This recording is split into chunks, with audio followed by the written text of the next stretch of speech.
Madame, monsieur, bonsoir et merci de nous rejoindre ce soir sur Al24 News pour ce nouveau numéro d'Hebdo Show Algérie, votre émission hebdomadaire de décryptage de l'actualité, de débat. Gamal Abina est avec nous ce soir. Bonsoir Gamal.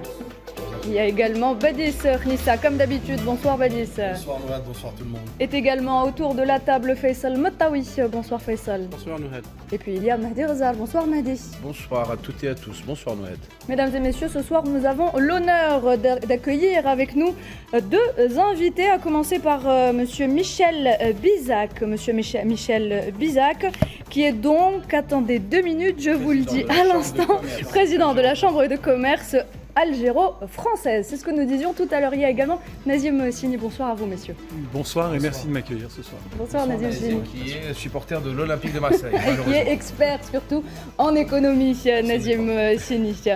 Au sommaire ce soir, mesdames et messieurs, après une très brève accalmie, la crise diplomatique entre Alger et Paris repart de plus belle. On passe donc du coup de fil entre les deux présidents à l'expulsion d'agents diplomatiques et au rappel de l'ambassadeur de France à Alger. On tentera d'expliquer cette nouvelle dégradation brutale des relations entre les deux pays. Nous verrons également comment Bruno Retailleau cherche à devenir le leader de la droite dure française en jouant la carte de la haine anti-algérien. La brouille diplomatique pousse les opérateurs économiques à s'interroger sur les conséquences que cela pourrait avoir sur leurs activités à l'avenir. Et enfin, on s'intéressera au spectaculaire redressement de notre économie. Une stratégie bien réfléchie par le président de la République, M. Abdelmadjid Tebboune, qui promet de faire de l'Algérie un pays émergent avec un PIB qui dépassera les 400 milliards de dollars d'ici 2027.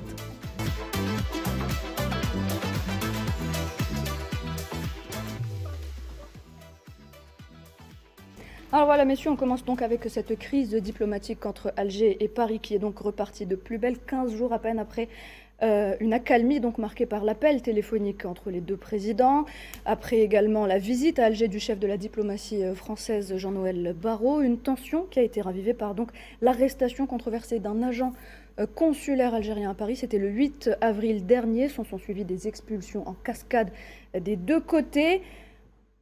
Mahdi, on est passé donc, je le disais en titre, de cet appel entre les deux présidents à ces expulsions, à ce rappel de l'ambassadeur de France à Alger. Un commentaire? Nous sommes passés d'une communication entre deux personnes sensées, que sont les présidents Abdelmadjid Tebboune et Emmanuel Macron, deux personnes réfléchies, deux personnes qui ont un but commun, c'est la réussite des relations bilatérales entre l'Algérie et la France, à du média training de basse qualité, nauséabond, avec des médias mainstream qui relatent des faits qui sont complètement déconnectés de toute réalité. Moi, je veux rappeler une chose qui est très importante, c'est que la diplomatie doit être faite par des diplomates, que des États se gèrent avec des personnes sensées, avec des personnes réfléchies, avec des personnes intelligentes, et que c'est pas sur les plateaux de télévision en faisant 5 ou 6 ou 7 plateaux de télévision par jour, comme un banal petit homme politique, que nous pourrons faire avancer les choses. Il y a une chose qui est très importante, Nouhad. D'après M. Retailleau, il dit que l'autorité judiciaire agit en toute indépendance en France. Je tiens à rappeler que la justice algérienne, elle aussi, agit en toute indépendance. Et ce qui est très important à comprendre, et je vous le dis avec beaucoup de dévouement, c'est que la justice algérienne, et je paraphrase mon président de la République, n'a pas le dos souple. La justice algérienne a le dos rigide. Comprendra qui pourra.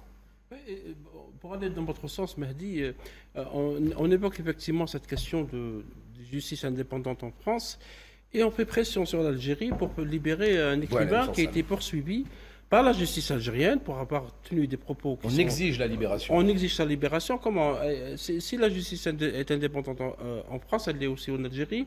Et Boualem Sassa, qui est un citoyen algérien, est poursuivi selon les termes de la justice algérienne. Et pour rappeler encore, pour aller dans le sens de ce qui est appelé la justice indépendante française, d'abord l'affaire invoquée, c'est-à-dire l'affaire du kidnapping d'un d'un Algérien qui paraît-il, en exil politique en France, a eu lieu le 29 avril 2024. On réveille l'affaire donc une année après, 2 jours après la rencontre, la venue de M. Jean-Noël Barrot, ministre des Affaires étrangères français en Algérie, reçu par le président Abdelmadjid Tebboune avec un communiqué qui va dans le sens du rapprochement. Donc on ne peut pas ne pas faire le lien. Et puis je voulais rappeler une affaire qui remonte au 14 août 2008. À cette époque, Mohamed Ziane Hassani était directeur du protocole du ministère des Affaires étrangères. Rappelez-vous, il a été arrêté à l'aéroport Marignane à Marseille, poursuivi pour, dit-on, complicité d'assassinat de qui d'un opposant algérien, Alim Sili. L'affaire d'Alim Sili remonte à 1987. Et on s'est rendu compte plus tard qu'il n'y avait aucun rapport entre M. Ziani et l'affaire Msili. Ça veut dire que la justice française fonctionne parfois selon certains calculs politiques. Il rappelait pour cette affaire de kidnapping, ou cette pseudo-affaire de kidnapping, parce qu'il y a beaucoup de choses à dire sur cette affaire. Hein. Alors, un jour ou l'autre, peut-être que la presse française fera une enquête pour savoir que ce n'était pas vraiment ça, ce qui s'est passé. C'est lié parfois à des lobbies, ou parfois lié à des groupes qui font dans le trafic de drogue, notamment à Amsterdam, aux Pays-Bas. On trouvera peut-être la trace de tout ça. Donc, a eu lieu dans cette tentative claire de torpiller ce rapprochement. Et Mahdi a raison. Bruno Retailleau, qui ne passe pas un jour sans passer dans un plateau, d'ailleurs c'est la presse française qui le dit, Mahdi. Le Dauphiné libéré dit que Bruno Retailleau était assez peu connu des Français il y a quelque temps seulement avant de devenir ministre. Et Le Monde souligne que pas un jour sans un grand entretien, une annonce choc et un propos clivant, et souvent par rapport à l'Algérie. Ça veut dire que cet homme est en campagne électorale pour être le président de LR, un homme qui était inconnu donc jusque-là, et qui lui-même, avec son groupe au Sénat, le groupe a voté pour la loi qui a permis à la justice de Melun de ne pas appliquer l'OQTF, c'est-à-dire l'obligation de quitter le territoire français. Et lui-même, il a critiqué le tribunal de Melun, donc justice indépendante encore une fois. Donc on est effectivement face à un homme qui met, à mon avis, les intérêts supérieurs de son pays, puisqu'il torpille une relation avec un pays aussi important que l'Algérie. Michel Bizac, alors reconstruire un partenariat d'égal à égal, serein et apaisé, c'était les propos du président Macron, repris par son ministre des Affaires étrangères, Jean-Noël Barrot. On est loin de cette levée de rideau, finalement, dans la relation entre Alger et Paris.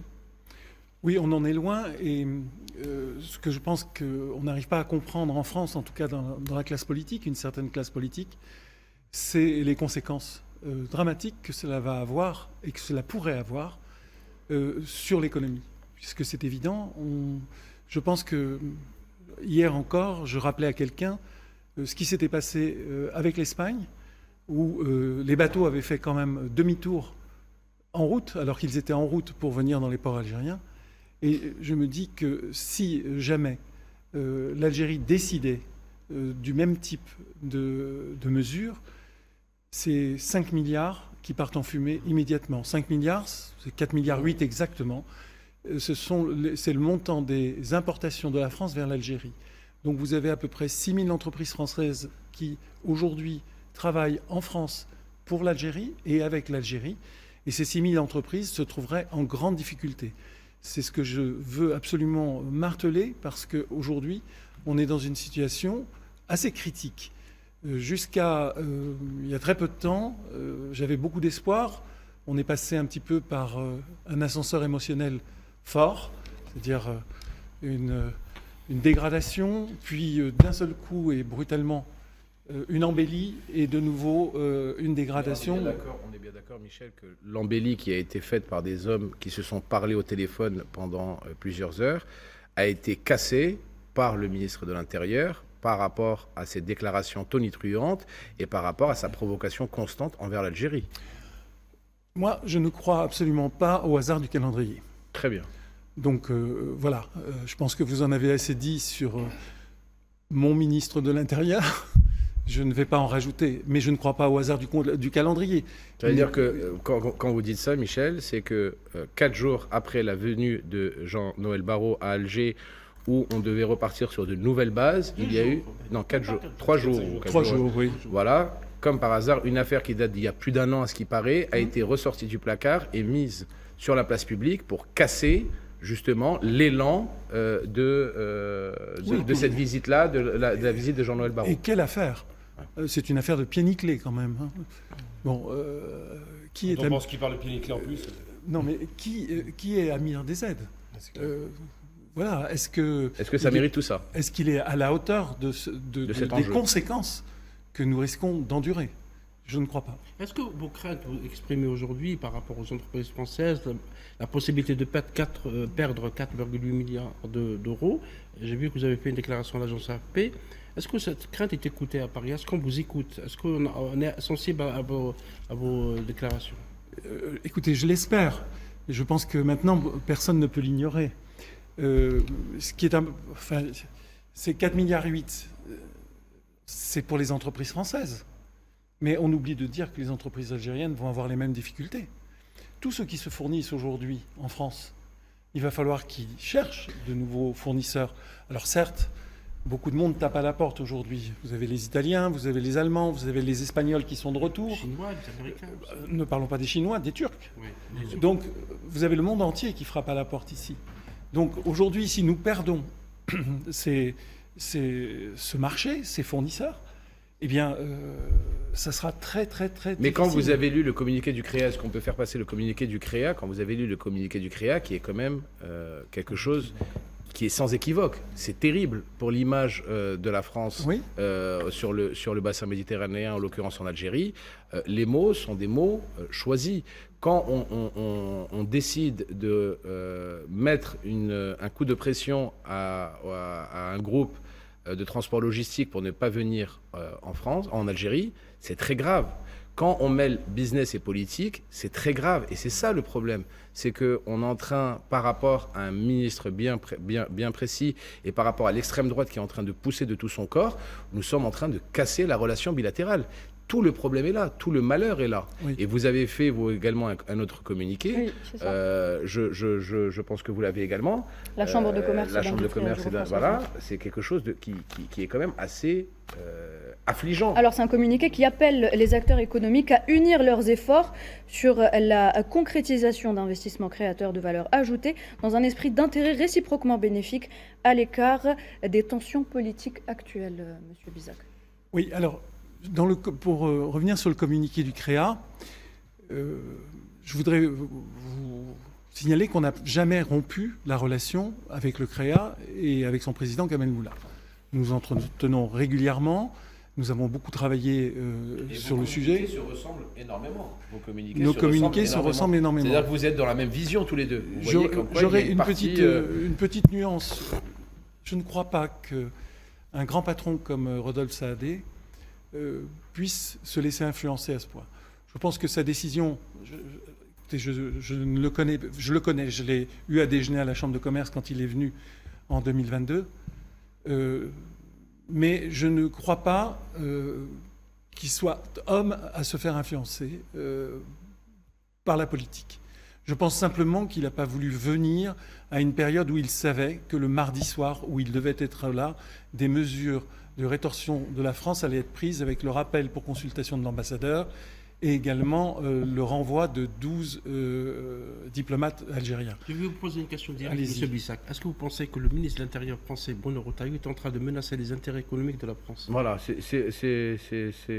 ses agissements, par sa tentative de... C'est très simple. À partir du moment où vous envenimez en permanence, où on est rentré dans une spirale infernale... Et anxiogène. Et de déclarations j'allais dire plus idiotes les unes que les autres, franchement. On a 4 à 5 millions d'Algériens qui vivent en France, et je vois ce matin un communiqué et un sondage ou je ne sais quoi du Front National, enfin, du Rassemblement National, demandant la rupture immédiate de tous les visas. Ça veut dire quoi? Ça veut dire qu'on va empêcher 250 000 Algériens qui ont de la famille en France de venir rendre visite. C'est pas une pétition? C'est une pétition, oui. Ça. On va empêcher 250 000 Algériens de venir en France. Ça n'est pas possible. On parle de la rupture des accords de 68, mais qui connaît les accords de 68? Je serais curieux de savoir, tous ceux qui ont parlé des accords de 68, ce qu'ils en connaissent. Enfin, je pense qu'il faut arrêter. L'Algérie, les gens la connaissent peu. Parce que l'Algérie, elle paraît de loin, on n'y va pas en vacances, ou très peu. Donc les gens connaissent très très peu l'Algérie et connaissent très peu la mentalité et la force des Algériens. Et donc, ils se disent, bon, c'est un pays de 45 millions d'habitants, mais ça, personne n'en tient compte. On en a 5 millions qui sont en France, mais on continue à taper dessus. C'est pas possible. Et c'est vrai qu'à force de faire des déclarations comme cela, on est allé au Maroc pour signer 10 milliards d'accords sur 5 ans, c'est-à-dire 2 milliards par an. J'ai vu passer la première réalisation, c'est le TGV avec Alstom pour 1 milliard d'euros, prêté par la France. C'est n'importe quoi. Alors, c'est de l'autofinancement. moi, franchement, j'ai rien contre les Marocains, j'ai rien contre personne. Moi, ce qui m'intéresse, c'est qu'on puisse travailler en dehors de toute polémique politique. Pour revenir avec le CREA, on travaille ensemble. Nous avons, avec l'ambassadeur Stéphane Romatet, organisé à Paris le 9 janvier une réunion au MEDEF, justement pour parler de ces sujets. Plus de 50 entreprises étaient présentes et on a abordé tous les sujets.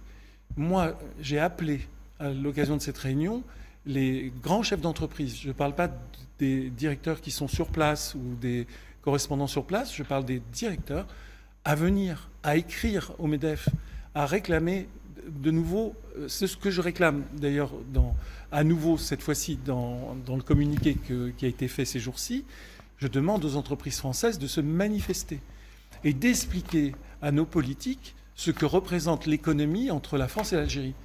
C'est énorme. Donc on ne peut pas casser cela uniquement sur des déclarations intempestives. Ça n'est pas possible. Je voudrais qu'on revienne un petit peu sur l'arrestation du diplomate algérien avant de revenir encore une fois sur le volet économique. Messieurs, si vous le voulez bien. Badis Khnissa, je me tourne vers vous. Est-ce que vous pensez que l'arrestation ostentatoire par les autorités françaises de cet agent consulaire avait donc pour but de torpiller justement ce rapprochement entre Alger et Paris? Et à qui profite le crime finalement? Non, je dirais plus que torpiller aujourd'hui, avec du recul, c'est pour aussi humilier l'Algérie. C'est ça dont il est question aujourd'hui, puisque le mot revient beaucoup dans la bouche de Bruno Retailleau, d'ailleurs, qui est pour moi l'architecte principal de cette brouille. Il ne fait que jeter de l'huile sur le feu. C'est quelqu'un qui voit en Algérie un programme électoral. Et c'est ça où je pense que le glissement s'opère depuis le début. Et c'est pourquoi, en fait, on n'arrive pas d'ailleurs à aborder le sujet sereinement, comme l'ont fait d'ailleurs les deux présidents respectivement. Non, je pense que, et si vous me permettez, Nouad, j'aimerais aussi rebondir sur cet aspect-là. Il y a un fait marquant qui est celui de l'arrestation elle-même. Donc, dans quelles conditions, dans quelles circonstances? Donc, il a été interpellé dans la rue d'une manière manu militari, tel un repris de justice, d'une part, d'autre part. Ce qui est inadmissible dans la Convention de Vienne, ce qui est juste inadmissible. Tout à fait. Exactement. Et les autorités françaises badistes n'ont pas notifié les autorités algériennes de cette arrestation. Au-delà, c'est en violation de toutes les règles. Je dis bien de toutes les règles, de toute nature qu'elles soient. Mais là où je veux en venir, c'est que ça, c'est des méthodes de voyous. En revanche, l'Algérie, si je prends un contre-exemple, le vice-consul du Maroc à Oran, le 27 mars 2025, qui était considéré comme persona non grata, il a quitté le territoire, je dirais, avec toutes les conditions adéquates, confortables, parce que l'Algérie respecte la loi. En 2020 aussi, déjà, il y avait le consul. Non, mais je parle d'un exemple très récent, pour vraiment comparer effectivement ce qui est comparable. Parce que l'Algérie a respecté les us et coutumes de la voie diplomatique, où ils l'ont déclaré persona non grata avec 48 heures pour quitter le sol algérien. Ça, c'est des gens qui respectent les conventions, dont la Convention de Vienne. L'Algérie est un pays qui respecte les conventions internationales, contrairement à ce qui s'est passé à notre diplomate algérien qui a été interpellé dans la rue, comme l'a si bien dit Badis, dans la rue, d'accord, comme un voleur à la tire. Donc voilà, ils ont fait fi de toutes les conventions internationales. Non, mais ce qui est lamentable, notamment de la part de la France et de Bruno Retailleau, c'est que ce double standard, tant d'ailleurs sur le système de justice judiciaire où il parle et évoque que le système judiciaire français est un système indépendant. Pour autant, il s'immisce, il s'ingère dans le système judiciaire algérien, dans le cas de Sansal, ce qu'on avait évoqué tout à l'heure. Mais pire que ça, pire que ça, Nouad, c'est que Bruno Retailleau s'inscrit aussi dans un déni, puisque c'est quelqu'un qui à la fois dit qu'effectivement cette histoire de ce pseudo opposants de service dans lequel on fait un recyclage d'opposants parce que le timing s'y prête et parce qu'effectivement on recherche tant bien que mal des leviers de pression sur l'Algérie parce qu'il n'y en a pas, il n'y en a plus. En tout cas, l'Algérie nouvelle, elle est complètement à l'opposé de leurs attentes. Et puis, d'un autre côté, vous voyez un Bruno Retailleau qui se substitue au procureur de la République sur LCI pour donner, je dis bien donner, des détails d'une affaire judiciaire en cours, d'une enquête, notamment du PNAT, qui est d'ailleurs sous sa tutelle à ce propos. D'ailleurs, pourquoi le PNAT, le parquet antiterroriste national de Paris, antiterroriste. pourquoi lui est saisi? Est-ce que ça, Mais ce qui est lamentable, relève de crimes terroristes? Mais Faisal, ce qui est lamentable, non pas pour l'Algérie, mais pour la France et les Français, puisque c'est une dérive autoritariste, notamment de la démocratie, de la Constitution. Quelqu'un qui se substitue à un procureur de la République pour donner des détails, et d'ailleurs, à ce propos, j'ouvre une petite parenthèse, il a évoqué, dans un cafarnaum, un brouhaha notamment dans lequel lui-même s'y perd, que vraisemblablement nous n'avons pas de preuves tangibles de l'implication des autorités algériennes. Taisez-vous dans ce cas-là. Laissez la justice faire son travail sur cette pseudo-affaire, une pièce théâtrale d'ailleurs dont le seul réalisateur et producteur est Bruno Retailleau, puisque à travers cette affaire notamment, que celui y croit, notamment, même les Français, en l'occurrence aujourd'hui, leur seule préoccupation quand vous leur demandez en France, c'est leur quotidien. C'est de pouvoir, pour une femme, pouvoir faire un jogging sans se faire tuer, pouvoir avoir de la sécurité. Vous voyez bien que... Si vous permettez, il n'y a aucune preuve à ce jour qu'il y a il y en aura pas. Algérie. Il n'y a aucune preuve. Et il n'y en aura pas. C'était l'avocat qui a dit probablement avec une puissance étrangère qui serait l'Algérie. Alors Bruno Retailleau, on lui demande aujourd'hui de ramener les preuves s'il en a. De un. De deux, Badi, si vous permettez, lorsqu'il y a eu l'affaire des OQTF, l'obligation de quitter le territoire français, parce que le montage a commencé comme ça, il a commencé en novembre, octobre 2023, Bruno Retailleau n'a pas du tout apprécié que la justice française ne l'écoute pas. Et il a poussé à un lynchage contre les juges. Il y a eu toute une campagne, y compris des menaces de mort, contre les juges qui ont prononcé le refus d'expulser l'Algérien, qui était Boualem Douelmen, je pense à l'époque. Donc vous voyez que c'est un ministre, d'une part, qui parle de l'indépendance de la justice, qui pousse au lynchage des juges, et en même temps qui donne des détails sur une affaire qui est supposée être en instruction. Juste pour finir, Bruno Retailleau aujourd'hui clairement est une menace pour la France, pour les Français, et pour y compris lui-même, puisque c'est quelqu'un qui confond son agenda politique, notamment son projet présidentiel, dans lequel il a besoin de se créer un boulevard à travers la présidence des Républicains le 17 mai, et puis des affaires diplomatiques qui relèvent de la diplomatie, comme disait tout à l'heure Mehdi. Il faut laisser la diplomatie aux diplomates, il faut laisser les canaux, notamment de relations internationales entre les présidents. Nous l'avons vu, nous avons avancé à grands pas avec l'arrivée de Jean-Noël Barrot en Algérie, avec des actions qui étaient mises en perspective, et puis d'un coup vous avez un sabotage caractérisé par notamment la secte, je qualifie, puisque Retailleau n'est que la partie immergée de l'iceberg. Donc cette secte notamment temporaire qui prend l'Algérie comme fonds de commerce, notamment pour faire du braconnage électoral, puisque Bruno Retailleau est capable d'aller en enfer pour chercher des voies électorales notamment. Donc, et puis, peut-être je conclurai là-dessus. Il y a véritablement une volonté de vouloir aller vers une guerre diplomatique, avec une rupture, puisque le réchauffement des relations entre les deux pays n'arrange pas Bruno Retailleau. Il a besoin de confrontation, il a besoin d'affrontement, il a besoin de violence. C'est quelqu'un d'imbu de sa personne. Il faut le rappeler, il faut revenir un peu sur je dirais son profil psychologique. Quand je parlais de l'humiliation, il revient souvent sur ce mot. Et d'ailleurs, récemment, dans une déclaration, qu'est-ce qu'il évoque? Il évoque effectivement que l'affaire de l'Algérie, ce n'est pas qu'une affaire de diplomatie, c'est une affaire d'humiliation de la France. Non, monsieur Retailleau, vous évoquez votre propre humiliation, puisque vous êtes mis à dos notamment de votre président, de votre ministre des Affaires étrangères, et même de votre, je dirais, géopolitique et diplomatie française. Gamal, vous aussi, vous pensez que Bruno Retailleau est le seul responsable de la dégradation des relations algéro-françaises? On parlera d'une amie qui a été interpellée à l'aéroport, 45 minutes à être surveillée, à être épiée. Une amie que je connais depuis 7 ans, je ne vais pas rentrer dans le détail puisque c'est la femme de Mehdi. Donc je l'ai connue avant Mehdi, évidemment. C'est aujourd'hui. Aujourd'hui, une journaliste qui fait dans la culture, qui ne fait pas dans la politique, qui ne fait pas dans la polémique. Elle a été interpellée parce que des directives, on a subi ça nous aussi, on a l'habitude. Des directives sont données, pourquoi? Pour faire des coups de pression, comme on dit chez les voyous, par rapport aux franco-algériens. Comment? Intimidation. J'ai coup de pression parce que c'est les termes de voyous, je parle à voyicratie. En l'occurrence, M. Retailleau, il a un problème avec l'Algérie depuis toujours, c'est pas d'hier. C'est vraiment ce que je dis, catho intégriste, obsessionnel, produit de Villiers. C'est pas la France qui brille. C'est un homme qui, ça a été dit tout à l'heure, vous le dites très bien, qui met en danger non seulement le chiffre d'affaires des entreprises, mais rappelons qu'il y a des entreprises qui ont souvent un, voire deux clients, qui ont souvent une niche, entre guillemets, de clientèle. En l'occurrence, dans l'export, c'est souvent une exportation avec un seul client.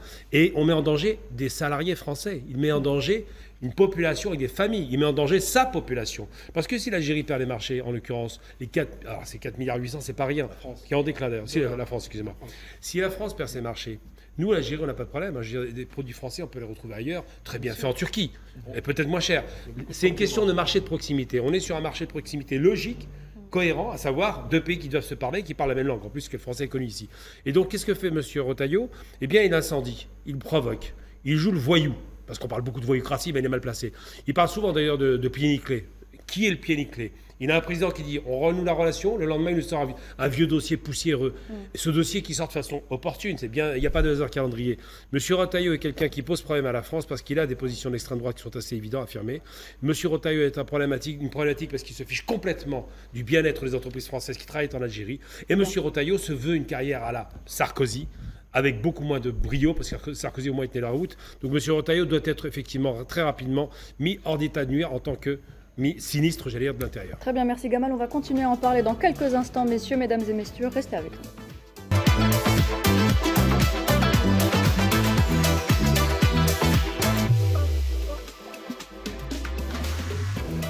Bienvenue à vous si vous venez de nous rejoindre, mesdames et messieurs. On poursuit Hebdo Show et on poursuit notre débat. On continue à parler de cette brouille entre Alger et Paris et de cette arrestation du diplomate algérien. Mahdi, je me tourne vers vous. Très important, excuse-moi Nouhed de te prendre la parole. On parle de 12 agents consulaires français qui ont été expulsés d'Algérie. Il y a un nota bene très important. Les 12 agents qui ont été expulsés suite à l'arrestation de notre agent consulaire en France. Les 12 agents sont tous sous l'autorité exclusive du ministère de l'Intérieur. L'Algérie, pour remettre, comme on dit chez nous, la mosquée au milieu du douar, l'Algérie n'a pas expulsé de diplomates français. L'Algérie a expulsé 12 agents de la DGSI française. Et voilà, et en France, ce n'est pas le cas en Algérie, mais en France, la DGSI est sous l'autorité directe du ministère de l'Intérieur. Donc ils reçoivent directement leurs ordres de ce monsieur. Ils ne reçoivent pas leurs ordres de Jean-Noël Barrot du ministère des Affaires étrangères. Ce ne sont pas des diplomates. Ce sont des gens du ministère de l'Intérieur. Voilà pourquoi l'Algérie a expulsé ces 12 personnes. Parce qu'on joue sur les mots maintenant. Il faut savoir aussi également une chose qui est très importante, c'est que l'Algérie n'a pas de DGSI en France. Il n'y a pas la correspondance, je suis d'accord. On n'a pas d'agent de la DGSI, de notre DGSI nationale. Nous n'en avons pas à l'extérieur. Donc le 2 poids 2 mesures flagrant, il faut le mettre en évidence. Il faut le mettre en évidence.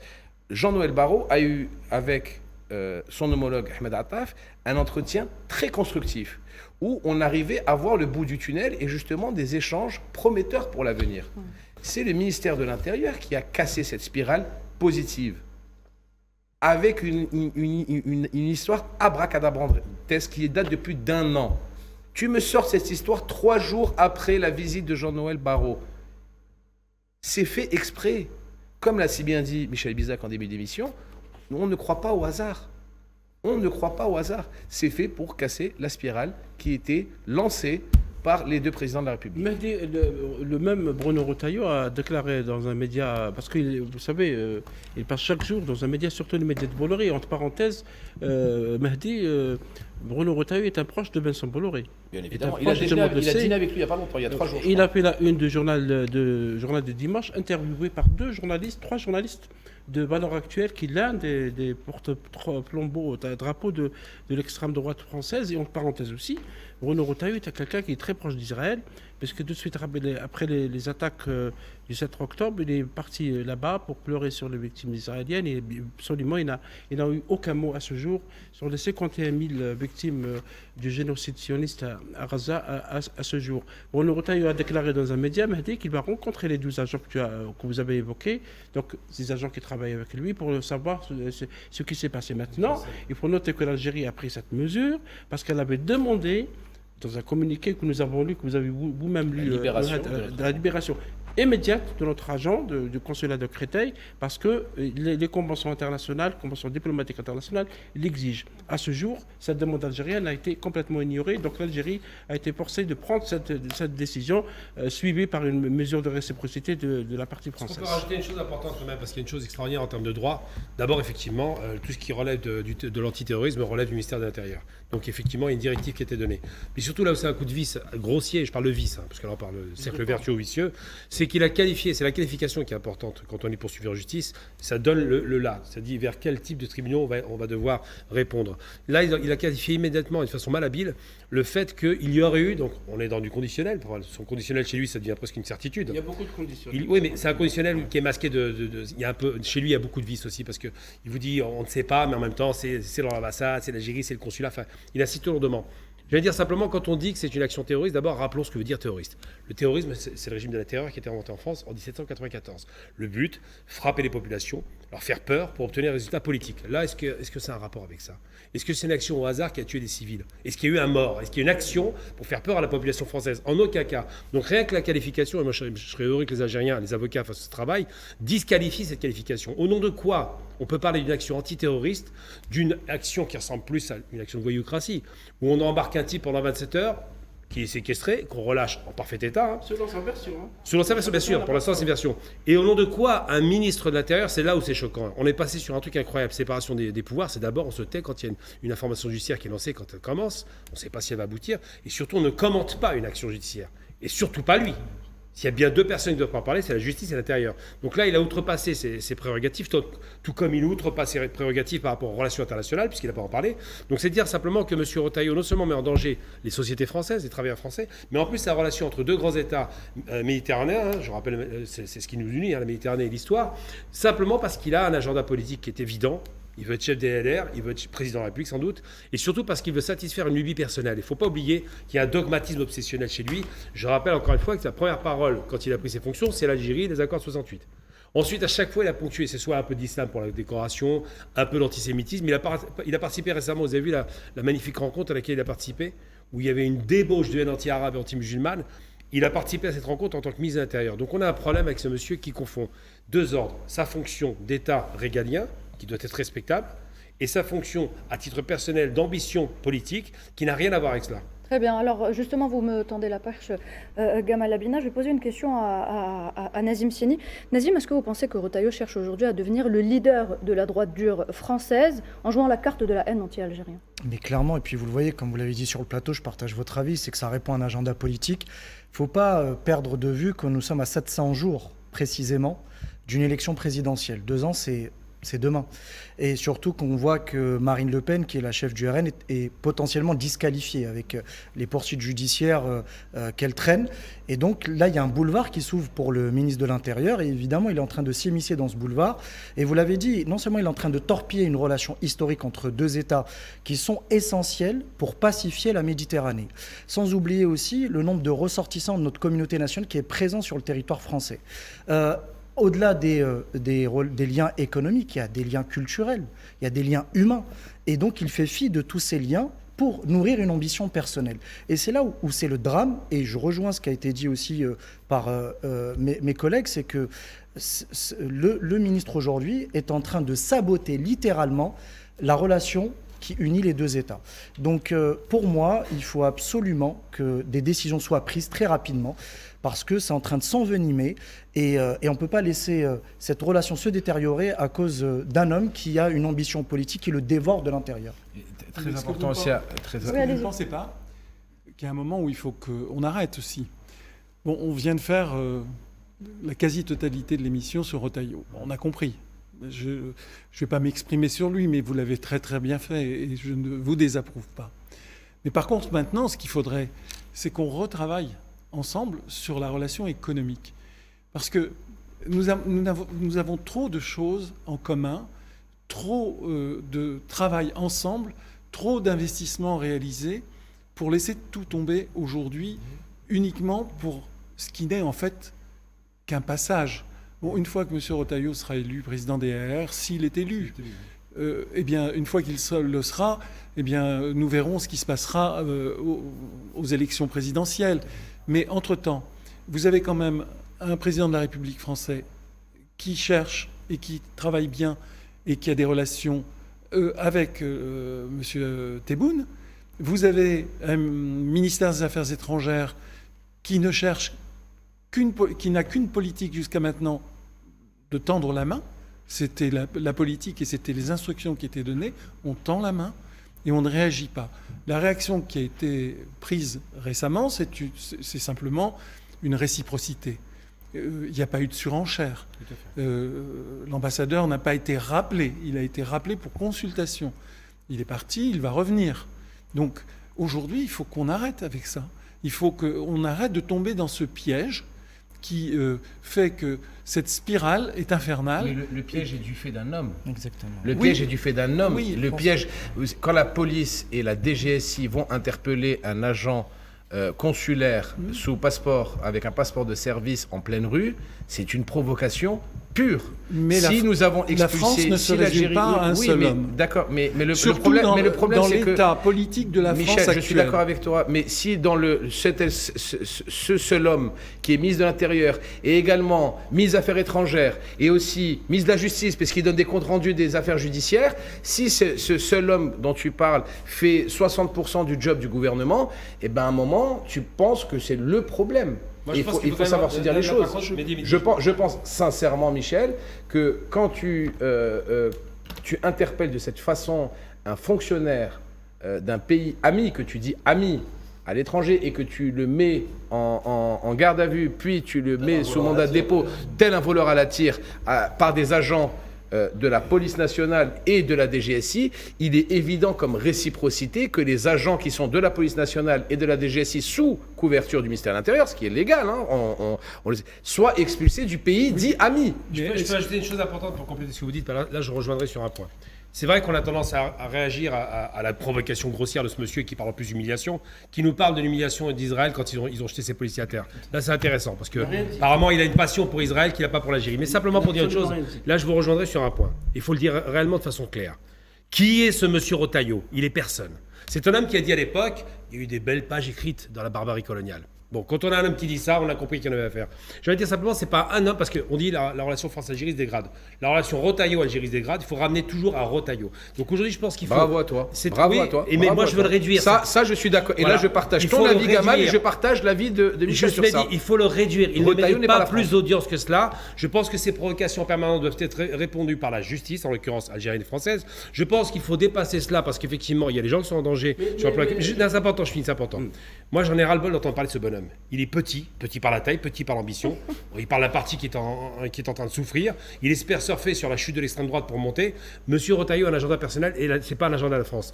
Je pense qu'aujourd'hui, il faut se projeter dans une logique de se dire, c'est un homme qui a des problèmes, qui a de vrais problèmes personnels. C'est un homme qui ne mérite pas autant d'audience et je pense que le seul moyen d'en sortir, ça a été dit par le président d'ailleurs, on parle avec les grands. D'homologue à homologue. On ne parle pas avec des petits joueurs qui sont en plus en sursis. Je rappelle qu'il fait partie d'un gouvernement qui n'est pas légitime, je le rappelle à chaque fois, hein, on parle de démocratie, qui est arrivé par la force des choses, malheureusement, et qui a vocation à disparaître parce que l'opposition doit prendre le pouvoir. Mais Gamal, pardon, je vous coupe. Bruno Retailleau, tout le monde sait qu'il est entouré d'une dizaine d'hommes qui sont des catholiques traditionnalistes. Anti-musulmans, anti-migrants, anti-algériens, ils le suivent partout. Mais là, dans les médias, vous suivez ça, M. Bisac, dans les médias, on parle de quoi ? On parle de la méthode Retailleau, qui serait le méchant dans l'affaire, et la méthode Barrot, qui le bon dans l'histoire. Good cops, bad cops. Bad cops, absolument. Est-ce que vous pensez que cette manière de partager les rôles au sein du gouvernement français ne va pas durer? Elle va durer plutôt dans le temps. Ce n'est pas une affaire uniquement de Retailleau. Parce que je suis d'accord avec Gamel et avec Mahdi, c'est que Retailleau n'est que la partie apparente de l'iceberg. C'est quelqu'un qui représente un courant de pensée qui pense, qui est néocolonial, qui est nostalgique de l'Algérie française, etc. et qui voudrait, par tous les moyens, torpiller le rapprochement entre les deux pays. Est-ce que vous ne pensez pas que ce courant existe réellement et qui pourrait donner... Qui représente que 5% de l'électorat. Oui, mais les LR, aux dernières élections, n'ont même pas fait 5%. Oui, mais le courant, il est plus large que ça. Le courant d'extrême droite. D'extrême droite, il est plus large que ça. De droite et d'extrême droite. Oui. La fachosphère, oui. Oui, donc ça, je suis d'accord avec vous. Mais je crois qu'il y a une vraie volonté des affaires étrangères d'arranger les choses. Oui, mais d'accord, mais Michel, on est d'accord pour ça, parce que sinon Jean-Noël Barrot n'aurait pas été reçu par son homologue algérien, M. Ahmed Attaf, et par le président de la République. Donc on a la même conception des choses. Mais quand tu fais de la politique interne en France avec l'Algérie, automatiquement, il y a des dommages collatéraux. Et les dommages collatéraux, je le dis par rapport à toi, ça rentre justement dans ton domaine économique, ça rentre dans le domaine humain. Comme l'a si bien dit aujourd'hui, ce qui s'est passé avec mon épouse, c'est juste scandaleux.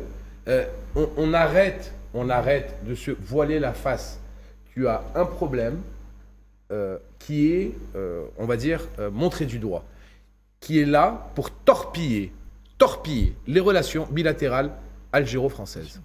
Il faut trouver, je le dis politiquement, la solution que cette personne ne s'occupe que de son ministère, qui est en l'occurrence l'intérieur. Je ne comprends pas avec quel pouvoir il peut être à la fois ministre de la Justice, puisqu'il parle maintenant d'affaires de justice en cours, ce qui est totalement proscrit. Le ministre Darmanin n'a pas eu autant de mots sur l'affaire en justice que le ministre de l'Intérieur, ou alors de diplomatie. Il y a un truc important, il faut le rappeler. Ce qui est intéressant, c'est que ce monsieur ne se trompe pas de médias quand il va faire ses commentaires. Il prend toujours les médias privés les plus radicaux, particulièrement évidemment CNews, il adore. Alors qu'un un responsable politique de ce niveau-là, c'est quand même pas n'importe quoi comme poste qu'il occupe, devrait parler dans les médias nationaux. Je parle des médias publics. Donc rien que là, il y a un problème. C'est qu'on a l'impression que ceux qui lui tendent la perche sont ceux qui alimentent son discours de haine. Et le problème, c'est que chez lui, on le voit bien à chaque fois, il est toujours énervé, tendu. On sent bien. Moi, une fois, je me suis moqué de lui en l'appelant Mini Goebbels. C'est assez violent comme propos, mais arrêtez, c'est pour dire que physiquement, il a ce rapport un petit peu de défiance. Alors évidemment, je fais ça en plaisantant. Il y a besoin de problèmes avec la France pour faire sa promotion personnelle. Il n'existe que pour les élections. Mais vous allez être d'accord que ces déclarations, c'est uniquement... Il ne parle que d'OQTF, de voyous, de narcotrafic, etc. Mais ça concerne 1% de la population algérienne en France. Oh, même pas, 0,01%. Voilà, et marginal. Le reste... Et déjà, il faut, excuse-moi Michel, et c'est très bien ce que tu as dit Nazim, il faut déjà prouver que ce sont des Algériens, parce que beaucoup se font passer pour des Algériens pour ne pas être expulsés. Oui. Ça aussi, il faut savoir le dire. Oui, mais je le dis et je le répète, aujourd'hui, on doit travailler ensemble et on doit dépasser tout ça. Mais le président de la République Macron et le président de la République, c'est Abdelmajid Tebboune, l'ont bien dit. Oui. Mais quand tu es torpillé par une affaire qui sort de je ne sais pas combien de mois en arrière, 3 jours après ce truc, bah, tu casses la dynamique qui a été lancée. Ce qui m'inquiète politiquement, c'est un truc très important politiquement. On peut en parler 2 secondes. Ce qui m'inquiète politiquement, c'est que ce glissement sémantique, parce que là on parle de terrorisme comme par hasard, donc on commence à avoir un glissement sémantique où on veut faire croire que l'Algérie serait une sorte de soutien de suppôt du terrorisme, l'islamo-terrorisme ou autre. C'est une façon un petit peu de déporter le débat. Aujourd'hui, il faut effectivement, moi je pense qu'il faut dépasser ça. Il faut que des hommes de bonne volonté se parlent. Il faut que le chef de l'État français, qui a à cœur que son pays aille mieux évidemment, puisse travailler avec une grande nation comme l'Algérie, parce que c'est un marché illimité. Les Allemands l'ont fait d'ailleurs. Rappelons quand même que l'Allemagne, quand elle a fait la guerre à l'Est, elle les a massacrés. Puis après, en 89, elle a eu l'intelligence de dire bon, on va travailler avec ces gens à l'Est, on va se développer. C'est ce qui a fait la première puissance d'Europe. Donc je pense que la France aurait tout intérêt à travailler en bonne intelligence avec l'Algérie pour faire en sorte que le marché naturel algérien se développe pour les 2 pays. Très bien. Badis, je me tourne vers vous à 2 minutes. Nazim, je vais vous redonner la parole dans quelques instants. Je me tourne vers Badis. Alors, Badis, vous faites partie de cette communauté algérienne donc établie en France. Quelles sont vos inquiétudes? Quelles sont les inquiétudes aujourd'hui de la communauté algérienne établie en France, surtout lorsqu'elle voit que ces tensions repartent de plus belle avec ces agissements? De toute façon, nous l'avons vu dès le début de cette brouille. Effectivement, Bruno Retailleau a commencé tout de suite à stigmatiser, à cibler notre communauté nationale. Pourquoi? Pour tout simplement la diviser, pour justement la dissocier, notamment de la mère patrie. C'était sa manière aussi machiavélique, notamment puisqu'ils ont fait de l'Algérie une politique intérieure, puis surtout aussi ils ont fait un programme notamment électoral. Et c'est ça, c'est là la dérive, la grande dérive. Mais la communauté nationale a de tout temps, d'ailleurs comme les aïeux, est restée fidèle, notamment à sa vision, aux côtés vont debout de ses institutions, aux côtés aussi de son président, aux côtés de sa patrie, pour pouvoir, en tant que premier ambassadeur en première ligne, défendre l'Algérie, défendre sa vitrine, son image, mais surtout aussi casser ou déconstruire les stéréotypes dont, par exemple, Retailleau essaye de vendre, puisqu'il essaye de marketer, je dirais, un fantasme, puisqu'on a évoqué tout à l'heure, effectivement, je suis d'accord avec vous, qu'on est là pour construire. D'ailleurs, l'Algérie n'a fait que ça depuis le début de cette brouille. Elle a pris de la hauteur, elle a gardé quand même raison garder une posture raisonnable, raisonnée, responsable, sage. Mais qu'est-ce qu'on a eu en face? On a eu que justement de l'offense, on a eu que de l'attaque, on a eu que de l'hostilité, on a eu que du lexique qui n'honore pas finalement la diplomatie française. Moi je suis désolé de le dire, aujourd'hui nous faisons face à 2 diplomaties. Une diplomatie effectivement officielle, Jean-Noël Barrot, président de la République Emmanuel Macron, qui souhaiterait effectivement qu'on outrepasse dans l'adversité, dans l'union, mais surtout cette adversité qui n'est pas la première, mais peut-être assez inédite, faut-il le rappeler, avec un Bruno Retailleau qui s'est mis en trouble-fête et provocateur et surtout agitateur entre les deux pays. Et puis vous avez une diplomatie parallèle, excusez-moi de le dire, qui est cette extension, l'émanation, parce que Bruno Retailleau n'est que la partie immergée de l'iceberg, attention. Bruno Retailleau n'est que, je dirais, le larbin de service dans cette équation. Moi je reviendrai, j'irai plus loin encore, moi j'évoquerai un mot notamment, qui a été évoqué d'ailleurs par le président Emmanuel Macron à maintes reprises dès 2018, c'est-à-dire au lendemain de son élection. État profond. État profond, ça a été évoqué plus de 94 fois lors de son discours aux diplomates. Pourquoi les diplomates? Parce que l'état profond, ce n'est pas, c'est une réalité. C'est lui qui le dit. C'est le président Macron qui le dit. Vous savez ce qu'il dit? Nous avons, nous aussi, un état profond, comme diraient certains théoriciens étrangers. Et il le sait pertinemment que c'est un frein, notamment dans la vision stratégique, diplomatique de la France. Et aujourd'hui, on le voit, comme nous l'avons vu d'ailleurs à l'époque où il avait émis ce commentaire par rapport à sa volonté de vouloir se rapprocher de la Russie. Donc vous voyez bien que, au-delà aussi d'autres aspects politico-médiatico-financiers, vous avez évoqué tout à l'heure Vincent Bolloré. Vincent Bolloré, effectivement, je confirme, le Nouvel Obs avait évoqué ce dîner notamment entre les deux, qui d'ailleurs, d'après Expressis Verbis, je reprends leur dire, ont une relation de confiance et une relation intime. Donc c'est le nouveau champion de Bolloré. C'est le nouveau poulain de Bolloré. Ça ne vous rappelle pas le scénario d'Éric Zemmour? Donc on est exactement dans la même stratégie, dans la même trajectoire. Sauf que Bruno Retailleau, et là je pose la question, tient un portefeuille ministériel régalien, ce qui est condamnable. Donc comment voulez-vous qu'on avance sereinement dans les relations bilatérales entre la France et l'Algérie si on n'arrive pas à aseptiser, à décontaminer d'abord ces canaux de relations pour qu'on puisse enfin poser un décorum qui s'y prête au dialogue, qui s'y prête justement à la discussion sage, responsable et surtout adulte, puisqu'il n'en est pas. Vous savez aujourd'hui, et j'en conclurai là-dessus, Bruno Retailleau, le premier flic de France, a des allures de premier plouc de France. Badis, peut-être je vais aller dans votre sens pour résumer en 2 phrases. Je pense que le rapprochement, je ne sais pas si vous êtes d'accord avec moi, M. Bissac, le rapprochement réel entre l'Algérie et la France se fera après le départ de Bruno Retailleau du ministère de l'Intérieur français. Est-ce que vous pensez, vous, Michel Bisac, que le rapprochement entre Alger et Paris se fera après le départ de Retailleau? Je pense qu'aujourd'hui, personne n'a encore envie d'avoir une spirale montante. Et je pense qu'aujourd'hui, tout le monde a envie de travailler. Donc, aujourd'hui, que ce soit les entreprises françaises en France, mais qui sont beaucoup aussi des entreprises qui sont issues de la diaspora algérienne. Il y a beaucoup de binationaux, énormément de binationaux, ou des entreprises françaises installées ici. Aujourd'hui, regardez, dimanche dernier, nous étions au CIC, on a écouté les déclarations du président de la République.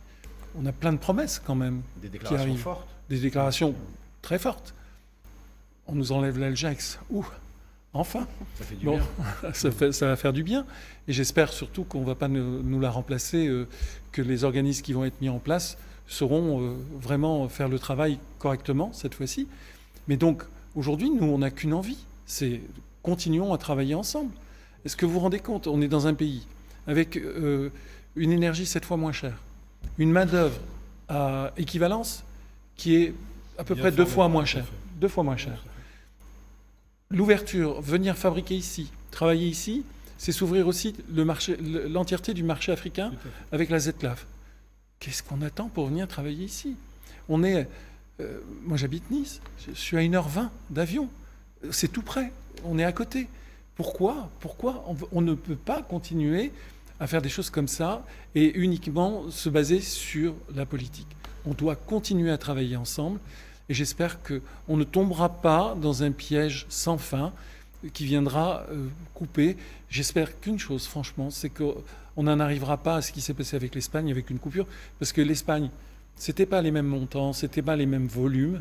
Et aujourd'hui, si vous coupez tout ça, il va y avoir de la... L'Espagne n'est jamais montée dans ce verbe haut envers l'Algérie. L'Algérie n'est jamais montée dans ce verbe haut envers l'Espagne. Pour l'Espagne, ils ont toujours eu un feedback. Les conséquences ont été lourdes. Oui, mais les conséquences ont été... Il y a eu toujours un respect mutuel entre les deux pays. Oui. Et je le dis parce que je l'ai vécu à travers beaucoup d'amis qui travaillent aussi avec l'Espagne. Il n'y a jamais eu de coupure définitive.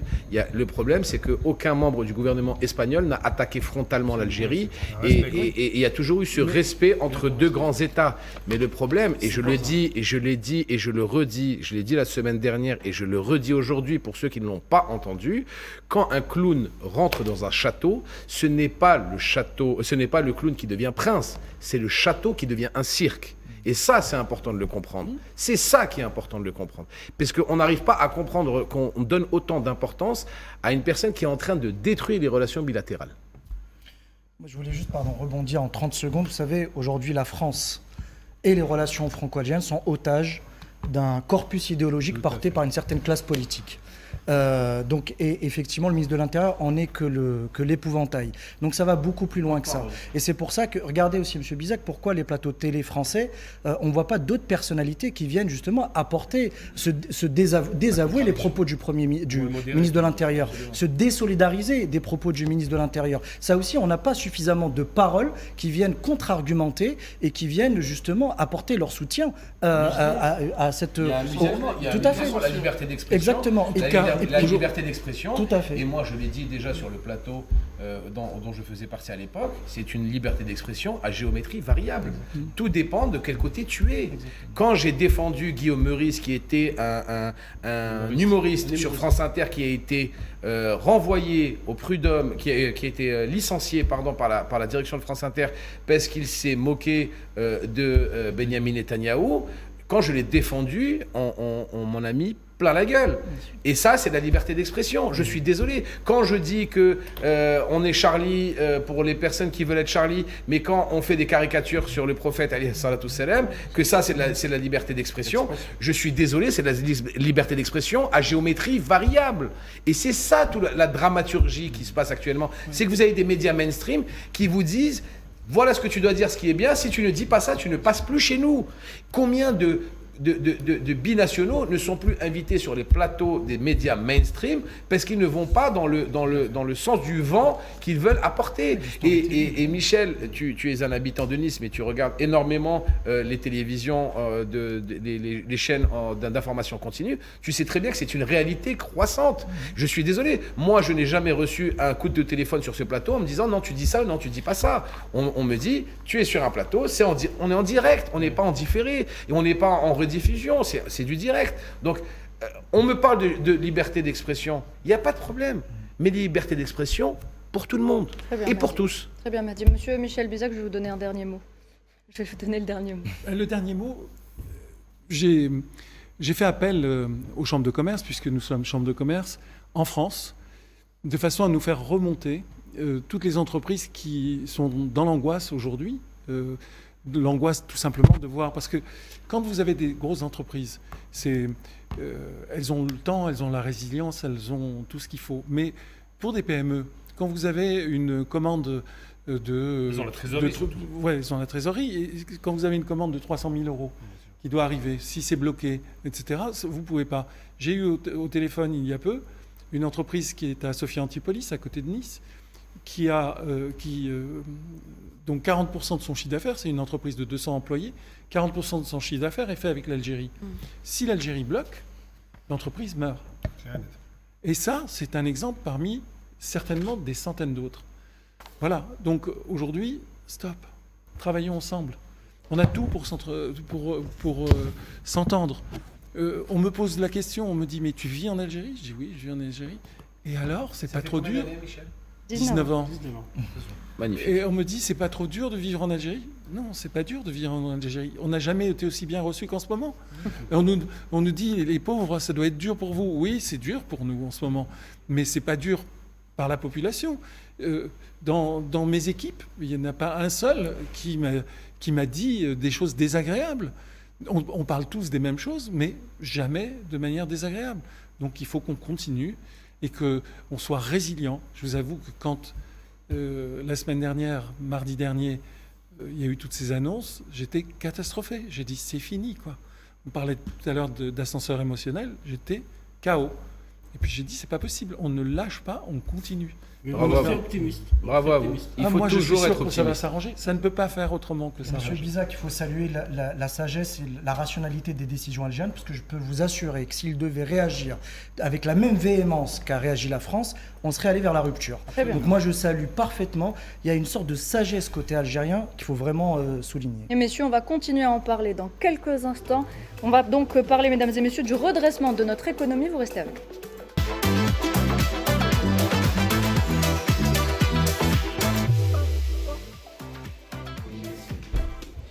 Hebdo Show se poursuit, mesdames et messieurs, sur Al24 News. On poursuit donc notre émission et on s'intéresse ce soir au redressement de notre économie nationale, une stratégie bien réfléchie du président de la République, M. Abdelmajid Tebboune, qui a promis lors de sa deuxième rencontre avec les opérateurs économiques de faire de l'Algérie un pays émergent avec un PIB qui dépassera les 400 milliards de dollars d'ici 2027. On l'écoute et on en parle.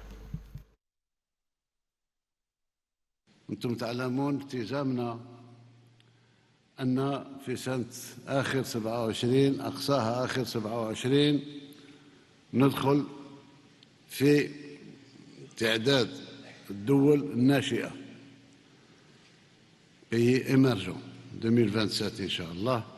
كنت التزمت بدخل قومي خام يساوي أو يفوق 400 مليار دولار إن شاء الله، وهذا هو الهدف الذي لازم نتجند حوله كلنا كما رانا في هذه القاعة هذه إن شاء الله، حتى الناس اللي خارج القاعة.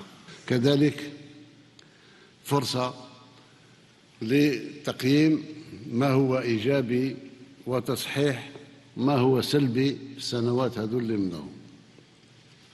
إذن الاجتماع هذا هام جدا لأنه اجتماع مش مجرد لقاء ولكن تقويمي مع بعضنا بعض.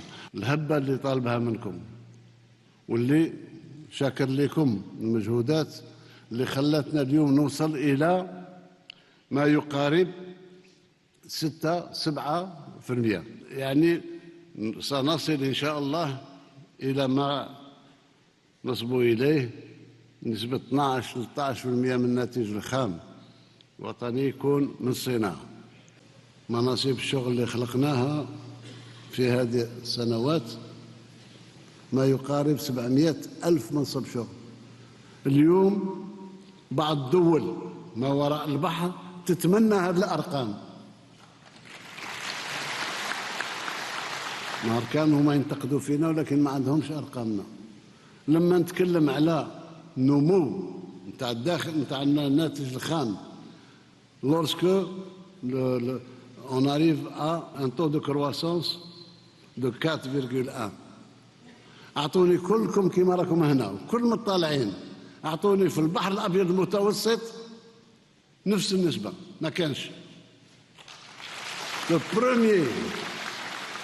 premier taux de croissance méditerranéen بما فيه أصدقائنا الأوروبيين.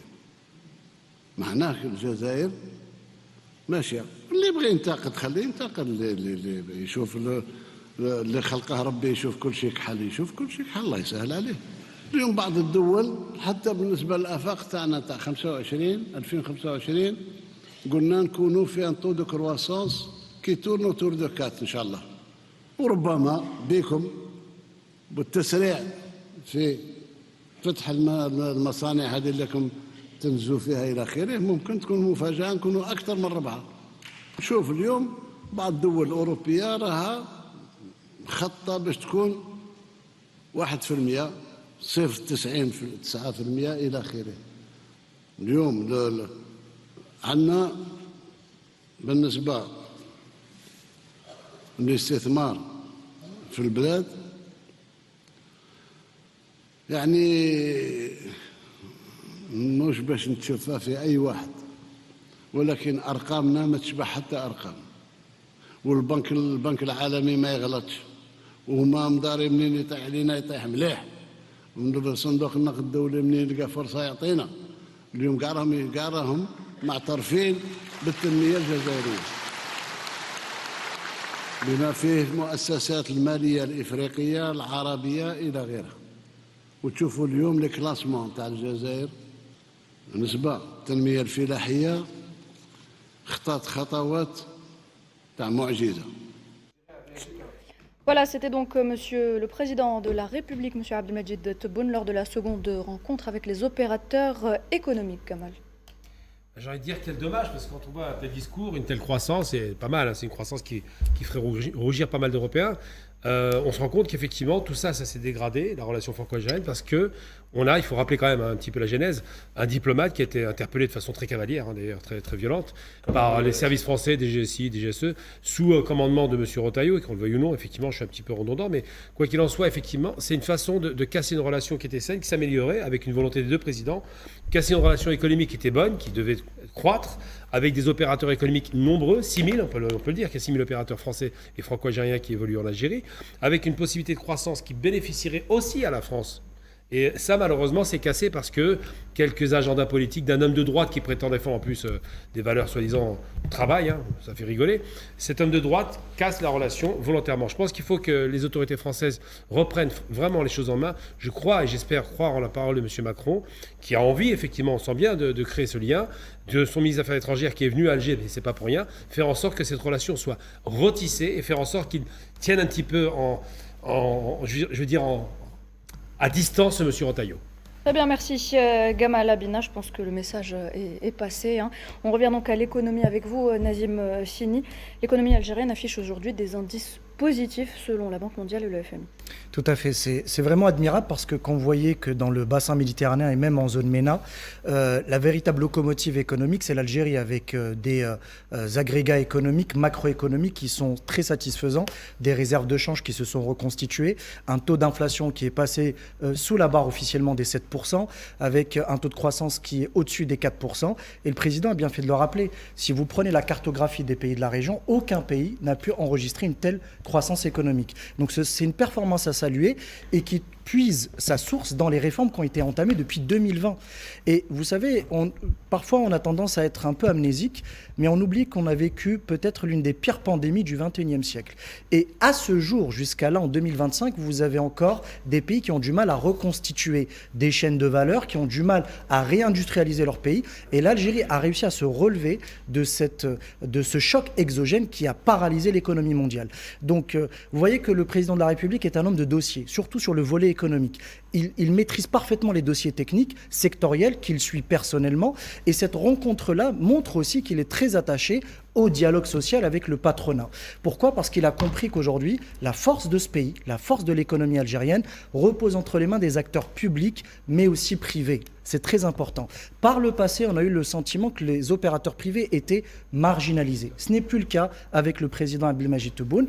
Et d'ailleurs, vous avez vu avec la clarté avec laquelle s'est exprimé le président du CREA, Kamel Moula, qui a fustigé encore les verrouillages bureaucratiques, les blocages dans certaines administrations.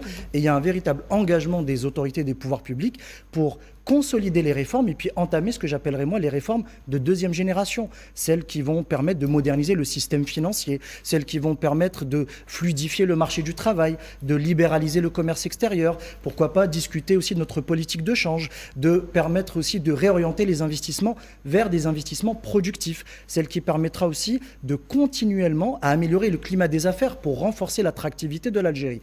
Vous voyez, il y a eu un fait majeur ces dernières semaines, c'est les annonces de Trump, qui sont en train de brouiller toutes les pistes et qui est en train de déstabiliser l'économie mondiale. Et là, vous voyez, nous avons une mondialisation qui va se redessiner et je pense que l'Algérie va avoir un grand rôle à jouer. C'est le moment d'investir dans le pays. Le président a une feuille de route, il a une roadmap qui est claire et il va impliquer avec lui les acteurs économiques. Cette rencontre avec les opérateurs économiques, M. Sini, c'est devenu une tradition. D'ailleurs, la dernière, c'était en 2023. Et le président Abdelmajid Tebboune a annoncé qu'elle se tiendra annuellement. C'est une consultation parce qu'il y a eu ce discours devant les opérateurs économiques où il a annoncé effectivement d'avoir sauté un des bureaux qui bloquait, c'était l'Algex, cette agence qui était critiquée par les opérateurs économiques. Maintenant, il y a création de 2 instances. L'une va s'occuper de l'exportation parce que l'exportation est devenue un enjeu. Et c'est la première fois que le niveau d'exportation hors hydrocarbures est devenu important de toute l'histoire de l'Algérie. C'est la première fois que cela arrive. on dépasse les 3 ou 4 milliards de dollars et ça va encore augmenter en puissance avec un taux de croissance de 4,1% qui est très important. La Banque mondiale le dit, le Fonds monétaire international le dit, etc. Et parfois, c'est pour ça, parce que M. Bisaki est là, certains partenaires traditionnels, parce que la France est un partenaire traditionnel en matière économique et commerciale avec l'Algérie, perd des occasions et risque de perdre beaucoup. Parce que je rappelle qu'il y avait une rencontre qui était prévue entre le Conseil de renouveau économique algérien, CREA, avec le MEDEF, qui a été annulée. Donc vous voyez, encore une occasion qui a été annulée. La commission mixte qui devait se réunir aussi entre les deux pays est annulée. Mais en même temps, on a eu cette semaine, on reviendra plus tard, Nouhed, il y a eu la Chine qui a signé quand même 8 accords dans plusieurs secteurs. Il y a eu la Sonatra qui est partie à Houston avec le Forum d'énergie algéro-économique. Donc, oui, 4,5 milliards. Donc si les occasions sont perdues par un partenaire traditionnel comme la France, ils sont tout de suite remplacés par d'autres. Et ça arrive rapidement. Monsieur Bizac, pardon, merci, deux minutes, je pose juste une question à Monsieur Bizac. Est-ce que vous, pour aller dans la continuité de ce que vient de dire Faisal Matawi, est-ce que vous pensez que les liens économiques constituent aujourd'hui un lien majeur à préserver et à consolider entre l'Algérie et ses différents partenaires? On ne peut pas vous dire le contraire, c'est évident. Je voudrais juste rajouter quelque chose au sujet de la politique du président Tebboune. Si vous vous souvenez, dans ses discours d'investiture, il avait déjà un discours extrêmement de politique libérale. Extrêmement libérale, qui était un vrai changement par rapport au passé. Là, si vous avez vu, et vous y étiez, au CIC, vous l'avez entendu, ce qu'il a dit, d'abord 30% quasiment de son discours, c'était sur la corruption, sur la bureaucratie, sur tout ça. Donc je pense qu'il a une vraie conscience de ce qui se passe et les décisions qu'il a prises, il a été longuement applaudi lorsqu'il a dit qu'il supprimait l'Algex. Je pense qu'aujourd'hui on est parti vers une libéralisation réelle de l'économie et j'espère qu'une chose, c'est que vraiment il va mettre en application et surtout que l'administration va bien comprendre les messages et qu'on n'aura plus ces blocages qui sont gênants et qui empêchent les entreprises de travailler. De la Banque mondiale qui est sorti il y a 4 jours et que je vous invite à lire sur worldbank.org, le titre est déjà très évocateur. Comment l'Algérie construit une économie dynamique pour demain. Je lis juste quelques passages. Des performances rendues possibles par une batterie de réformes dont la nouvelle loi sur l'investissement de 2022 et le système partenaire algérien, APCS. La Banque mondiale, je cite, la Banque mondiale souligne d'emblée la diversification de l'économie algérienne et la hausse des exportations hors hydrocarbures. Il y a 10 ans, 90% des navires transportaient que du gaz et du pétrole au port d'Alger. Aujourd'hui, l'Algérie a entrepris une profonde transformation pour réduire la dépendance aux hydrocarbures et attirer les investissements étrangers. Les exportations hors hydrocarbures de l'Algérie ont triplé depuis 2019 pour atteindre 5,1 milliards de dollars en 2023. Principalement des engrais, produits sidérurgiques, ciment, etc. Cette performance, c'est toujours dans la citation, toujours dans l'article, cette performance témoigne des succès enregistrés dans l'élargissement de la base économique d'Alger depuis l'élection de M. Abdelmajid Tebboune. Article à trouver sur le site Worldbank, WORDBANK.org, de la Banque mondiale.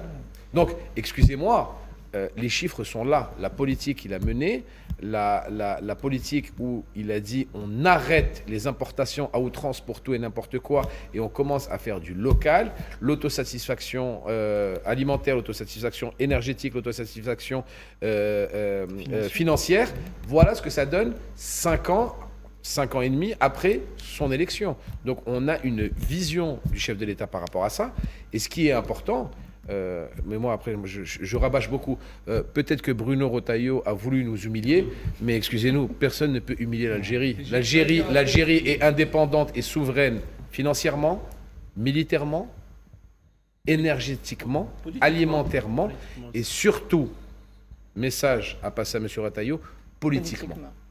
Il y a un truc important à rappeler, c'est important de souligner une chose assez forte, c'est que la Banque mondiale, Nazim confirmera, n'a jamais été tendre avec l'Algérie. Ça a toujours été les indicateurs négatifs avec des croissances faibles. Absolument. Et là, aujourd'hui, face aux réalités des réformes réelles conduites, parce qu'on peut le constater ici dans les changements, on se rend bien compte que même la Banque mondiale, qui était quand même, à chaque fois, ils ont une croissance de 3%, et on dépasse, aujourd'hui, elle finit par s'aligner sur les chiffres réels qui sont donnés, qui sont des chiffres liés aux douanes, et elle confirme effectivement les croissances soutenue, c'est la plus grande croissance nord-africaine, mais surtout la diversification qui est entamée. Et ça, c'est quelque chose de positif. Non, mais surtout, je voudrais rebondir, parce que Mehdi et Gamal ont raison de le dire. On parle quand même de rapports de deux institutions, FMI et Banque mondiale, qui ne sont pas des rapports de connivence. Ah non. C'est-à-dire, on ne pourra pas nous taxer de dire qu'il y a une falsification des chiffres ou des rapports de connivence. Pas du tout. Mais ce qu'il faut saluer surtout, c'est l'engagement des opérateurs économiques. Parce qu'ils évoluent dorénavant dans un climat qui est plus rassurant, avec une loi des investissements qui simplifie. Et je pense que ça a été ça le véritable apport du président Tebboune, c'est un choc de simplification. Et d'ailleurs, sa volonté de créer le guichet unique va pour moi à créer une sorte d'appel d'air pour attirer encore plus des IDE. Encore une fois, il faut rappeler le contexte international dans lequel nous évoluons. Vous allez avoir donc une supply chain qui va être complètement bouleversée, avec ces droits de douane qui sont suspendus pour les uns mais maintenus pour la Chine. Vous avez également des tensions géopolitiques qui sont de plus en plus prégnantes. Et ce qui fait que, moi je suis persuadé, je suis convaincu que l'Algérie va être une plateforme et un hub d'abord logistique, un hub énergétique, mais aussi un hub en matière d'IDE. Et c'est pour cela que le pays continue ses investissements en matière d'infrastructure.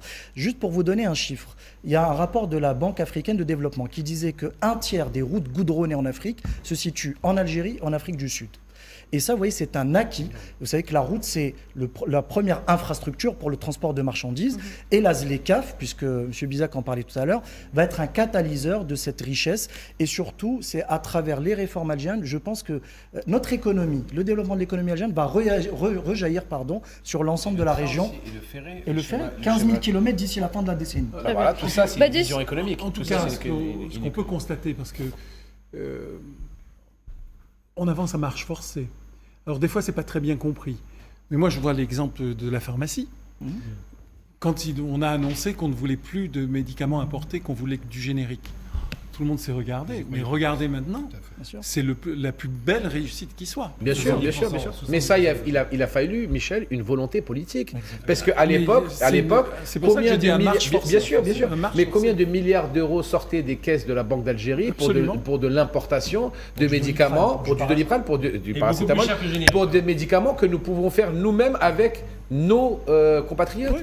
250 000, et je le dis et je le répète à qui veut l'entendre, 250 000 Algériennes et Algériens sortent chaque année de nos universités diplômés. 250 000 de personnes sortent diplômées chaque année de nos universités en Algérie. C'est exceptionnel. Nous avons un vivier de jeunesse qui est une force de la nature. Pour nous, quand moi on me dit, Mehdi, en Algérie, tu as le gaz, tu as le pétrole, et on a aussi la jeunesse. C'est une troisième puissance énergétique exceptionnelle, la jeunesse que nous avons. Badi, cette jeunesse, justement, on en parle, la jeunesse algérienne, mais aussi les start-up ont également un grand rôle à jouer dans notre économie nationale aujourd'hui. D'ailleurs, les start-up intègrent le vocabulaire qu'a porté le président de la République, à savoir, d'ailleurs, c'est le premier qui a évoqué la diplomatie économique. Oui. Et je pense qu'il est important de le dire aujourd'hui, et Nazim l'avait rappelé avec ce cataclysme géopolitique notamment, où l'Algérie, dans cette conjoncture favorable, va pouvoir apporter, ne serait-ce que concrétiser d'abord son projet, son agenda aussi, et ça où je tiens à le préciser, le président de la République aussi l'a apporté à travers toute une vision et un projet de vision, puisqu'au-delà de la volonté, il fallait avoir aussi de la prospective. On a été précurseur sur pas mal de points, notamment quand on a voulu passer de toute importation vers l'exportation, notamment dans la profondeur africaine, mais y compris aussi la profondeur occidentale et européenne. Nous l'avons vu récemment avec l'Angleterre, notamment.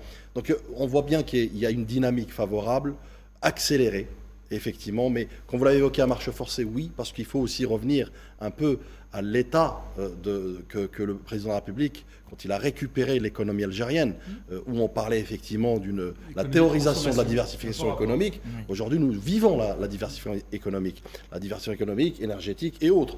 L'Algérie, j'ai envie de vous dire, entre dans l'ère de la géoéconomie.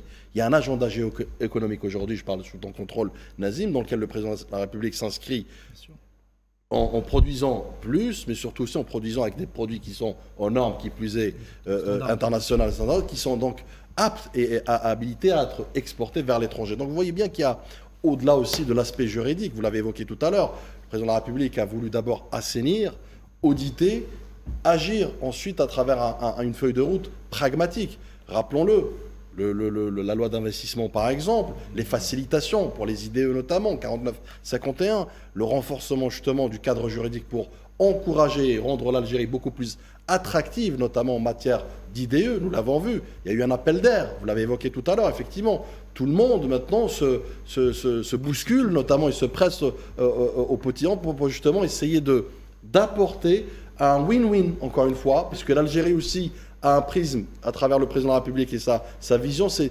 construire des partenariats économiques et des alliances économiques stratégiques, notamment, puisqu'on parle de géoéconomie, toujours dans un élan de respect mutuel d'abord, puisque comparaison n'est pas raison, tout à l'heure vous avez évoqué le Maroc a des dettes, l'Algérie n'en a pas, et surtout aussi de perspectives d'avenir, d'intérêt commun, puisque l'Algérie a cette volonté de vouloir aussi avoir cette proximité avec les zones d'intérêt économique, notamment en Afrique en l'occurrence, où il y a des partenaires qui se créent, il y a un transfert de technologie, de savoir-faire qui se crée. Donc vous voyez bien qu'il y a cette Algérie en ébullition, cette diversification économique qui se profile à pas sûr, vous l'avez dit tout à l'heure, à pas forcément, mais à pas sûr, puisque nous le voyons aujourd'hui, nous produisons Made in Algeria, nos supermarchés sont Made in Algeria, nos produits sont aptes aujourd'hui à conquérir, notamment, et conquérir des parts de marché, notamment à l'étranger. Maintenant, effectivement, comment mettre tout cet agrégat, tous ces facteurs, ces leviers en branle-bas de combat pour pouvoir aller vers des marchés parfois qui ne sont pas forcément traditionnels pour l'Algérie. Ben, en parlant d'IDE, je voulais poser une question à M. Bizac, parce qu'il est là pour savoir un peu quelle est la valeur des IDE françaises en Algérie, quels sont les nombres d'entreprises qui travaillent dans l'investissement direct en Algérie. Il y en a quand même beaucoup. On oublie les services parce qu'on parle d'importation, mais vous avez quand même 3 banques majeures qui sont installées. Vous avez BNP Paribas, vous avez Société Générale et vous avez Natixis. Là, par exemple, en ce moment, Société Générale est en train de terminer et de construire son nouveau siège à Babesoire. Ce sont des investissements très importants. Vous avez une entreprise comme Danone qui vient d'investir 20 millions d'euros dans une nouvelle usine à Agbou, qui bientôt ils vont la lancer et on va en entendre un peu plus parler. Vous avez même des gens comme Castel qui ont des projets d'investissement extrêmement importants.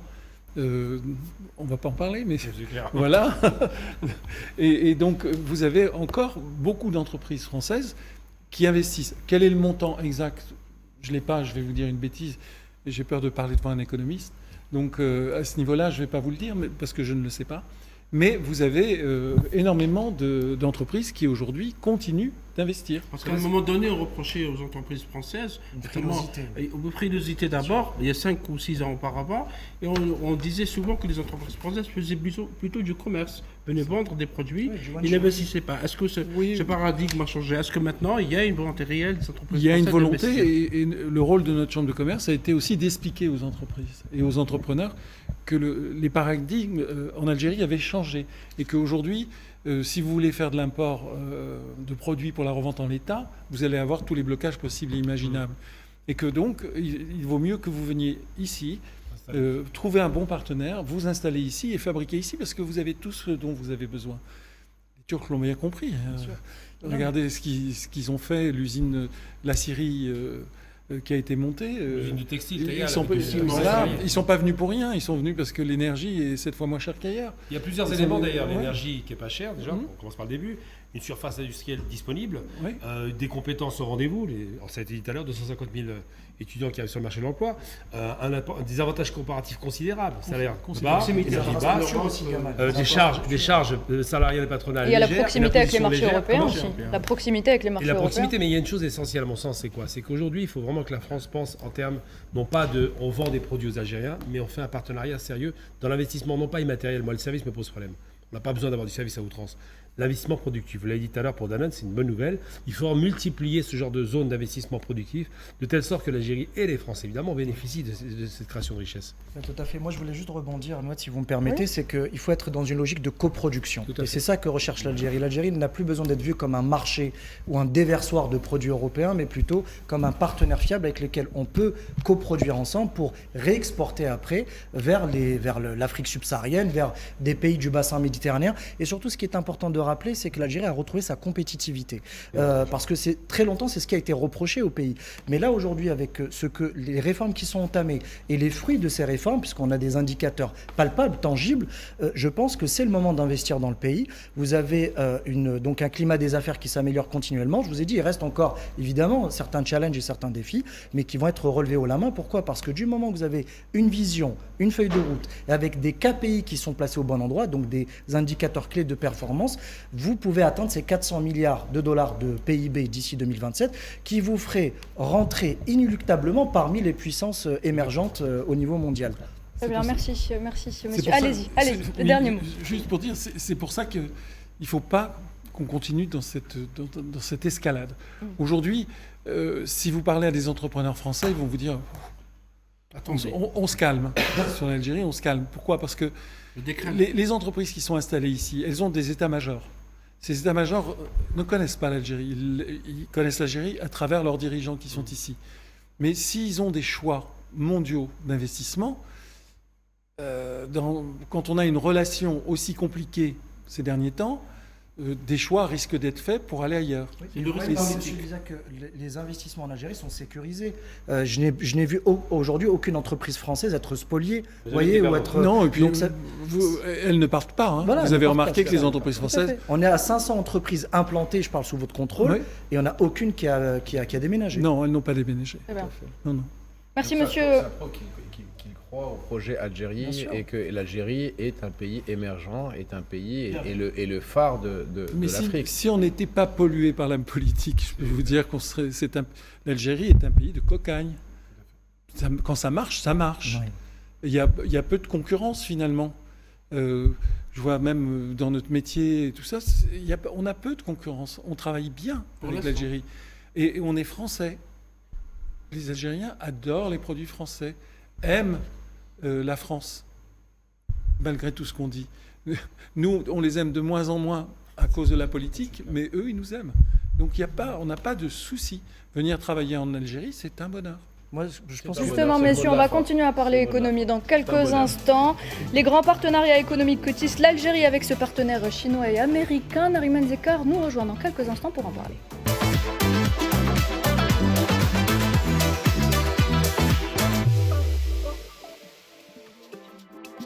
Bienvenue à vous pour cette dernière partie d'Hebdo Show algérienne. Nariman Zekar nous a rejoint autour de la table. Bonsoir Nariman.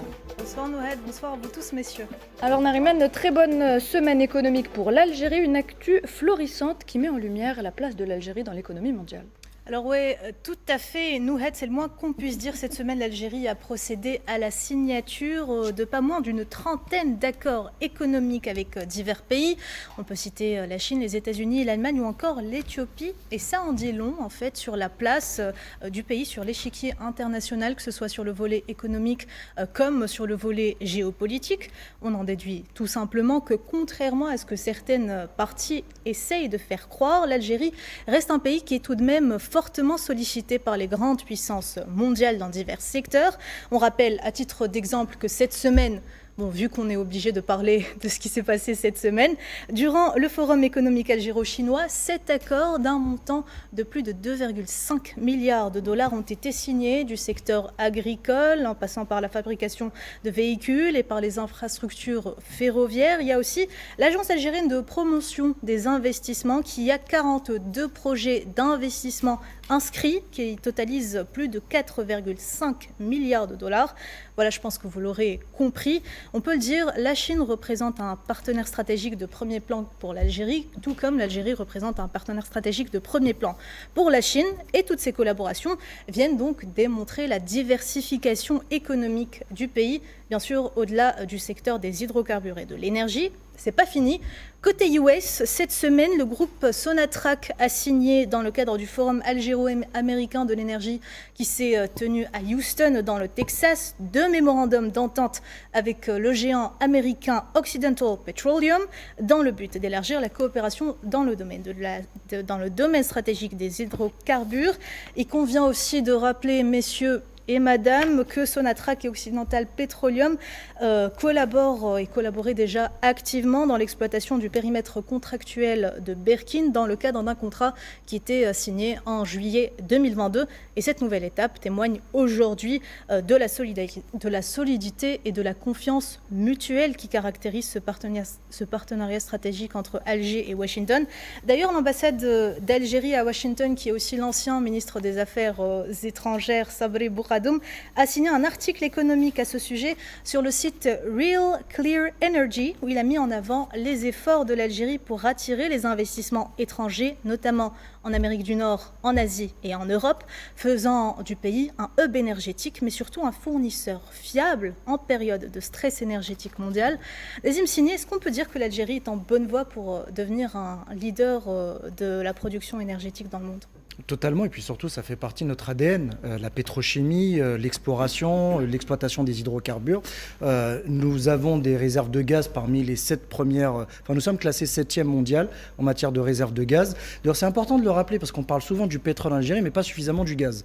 Et aujourd'hui, nous sommes un pays autant pétrolier que gazier, et surtout, l'Algérie a une véritable expertise, notamment dans l'ingénierie.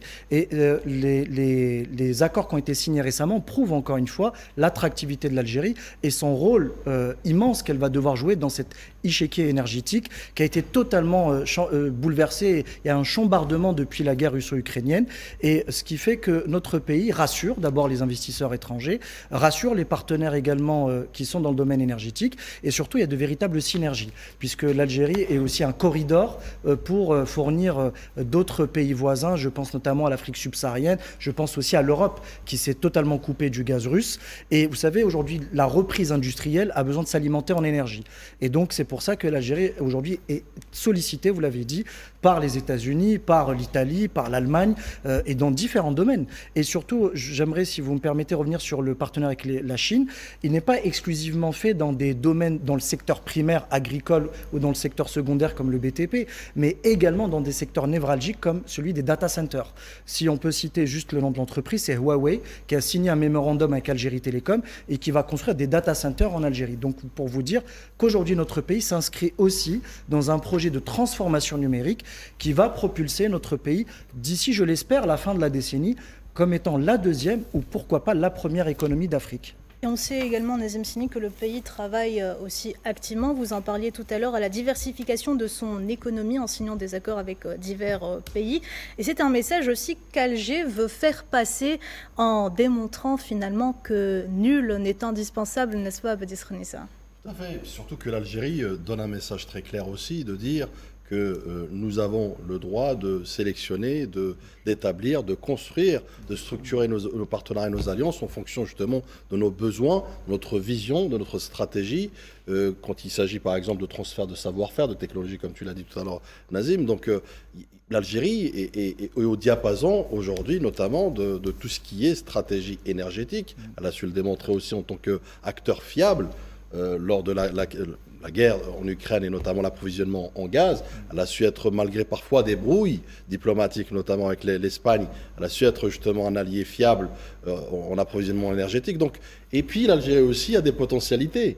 Il s'avère qu'aujourd'hui, on a parlé du gaz, on a parlé du pétrole, on parle aussi de la transition énergétique, des énergies renouvelables, on parle aussi de l'efficacité énergétique qui est ô combien importante, notamment aujourd'hui pour rationner, aussi pour essayer de préserver les 50% notamment qui sont destinés à la consommation locale, qui seront destinés à terme, in fine, à de l'exportation. Donc c'est une manne substantielle en matière des finances.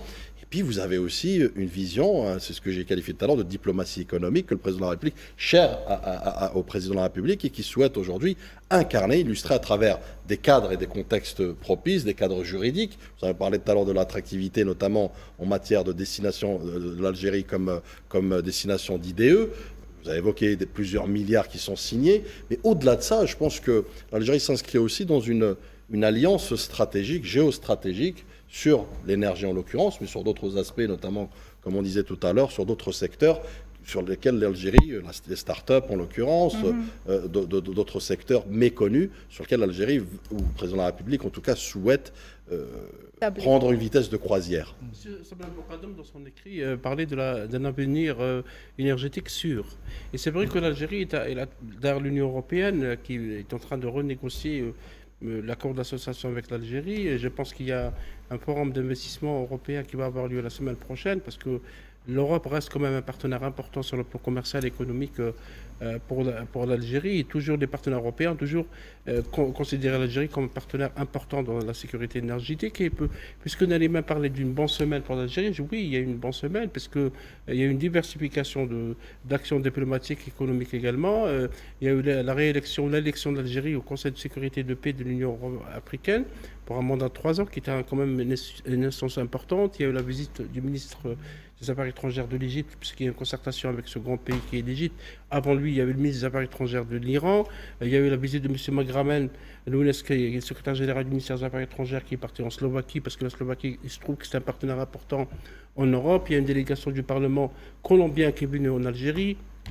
Un haut responsable du comité de défense russe qui est venu en Algérie. Donc vous voyez, c'est un chassé-croisé diplomatique pour l'Algérie, parce que quand on lit certains commentateurs, notamment proches de l'extrême droite, européen, pas uniquement français cette fois-ci, l'Algérie serait isolée sur le plan diplomatique, l'Algérie n'a plus de partenaires, donc ce qui se passe quotidiennement en Algérie prouve exactement le contraire.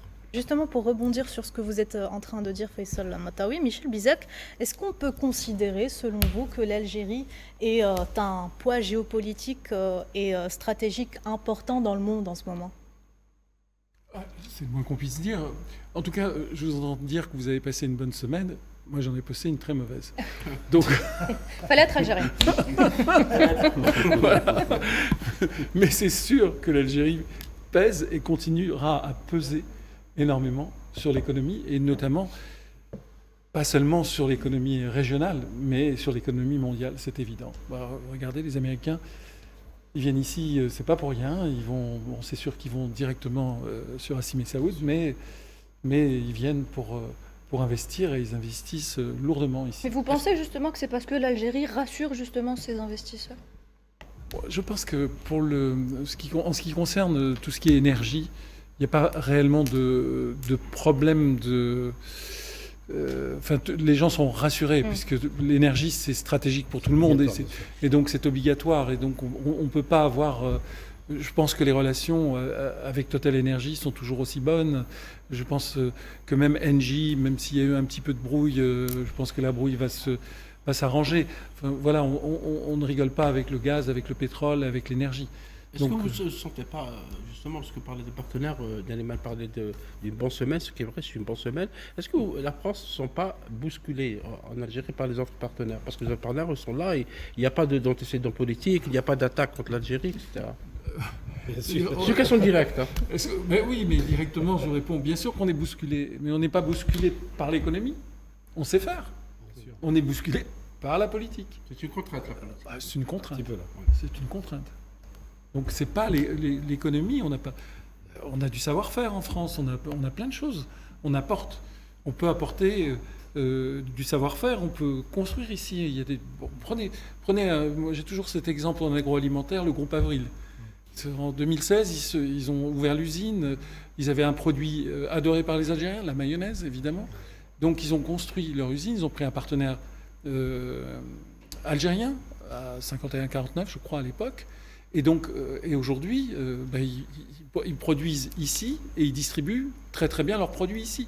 Donc il n'y a pas de problème. Donc si on prend les choses dans le bon sens, et c'est pour ça qu'avec la Chambre on explique aux gens, mais tout le monde ne nous entend pas. Donc, vous savez, si l'Algérie faisait, pardon de dire ça, un petit effort dans ce que j'appelle moi le soft power, on est en France des représentants de l'Algérie qui sachent parler et qui sachent dire les choses comme elles sont sans être dans l'agressivité. Je pense qu'on aurait beaucoup de choses à gagner. L'Algérie fait peur parce que les gens ne la connaissent pas. Ils vont au Maroc pour faire la fête, ils vont en Tunisie pour les vacances, et en Algérie, ils ne viennent pas. Ils ne viennent pas parce qu'ils ne connaissent pas. Donc il faut 8 millions de touristes l'année dernière quand même. Oui, c'est algérien. Oui, mais pas que c'est pas mauvais pour un pays qui ne met pas le tourisme dans l'une de ses préoccupations premières. C'est pas mal quand même. Je pense que la méconnaissance, il n'y a pas que le tourisme, monsieur. Le tourisme, à la limite, on n'a même pas besoin. Non, La méconnaissance en termes parce qu'on parle d'investissement, il faut comprendre une chose essentielle, juste un instant. Le monde est énergie. S'il n'y a pas d'énergie, il n'y a pas d'usine qui fonctionne. Donc ça, c'est réglé. Le postulat de base, c'est que tout le monde a besoin d'énergie. Donc c'est vrai que de dire qu'il n'y a pas de coupure d'énergie, il n'y en a pas, à part la question russe, parce que c'est une question politique, sinon ça n'arrive pas. Mais surtout de rappeler une chose, c'est que l'Algérie est une pile, et je parle de pile en tout sens du terme. Il y a 3000 heures d'ensoleillement. Ça signifie que si on fait rien des stations solaires, on alimente toute l'Europe et on le sait, en permanence. Ensuite, il y a un gaz et un pétrole qui est, pour ceux qui sont révélés, est important, mais il y a tout ce qui n'a pas encore été trouvé. Donc ça, c'est autant d'énergie. On a besoin de gaz pour la transition, parce que le gaz est moins polluant. On a besoin effectivement d'alimenter les pays alentours, parce que l'Afrique a 600 millions de personnes qui n'ont pas accès à l'électricité, ce qui n'est pas rien. Mais c'est vrai que la question politique ne peut pas dépasser la question économique. À savoir que, il faut le dire de façon très claire, on l'a dit tout à l'heure en off, quand quelqu'un investit en Algérie, il faut vraiment le dire pour dire, voilà, stop par là, ça commence par là. Quand vous investissez en Algérie, vous avez quasiment aucune chance d'échec si vous faites le travail. Il faut faire face à tout ce qui est administratif classique.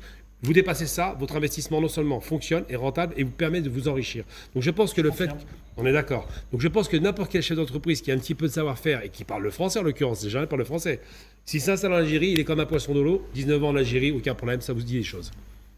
Non, mais surtout, ce que dit Gamal est très intéressant dans le sens où, si vous permettez de rebondir, c'est que vous savez, je pense qu'il faut dépolitiser les relations économiques.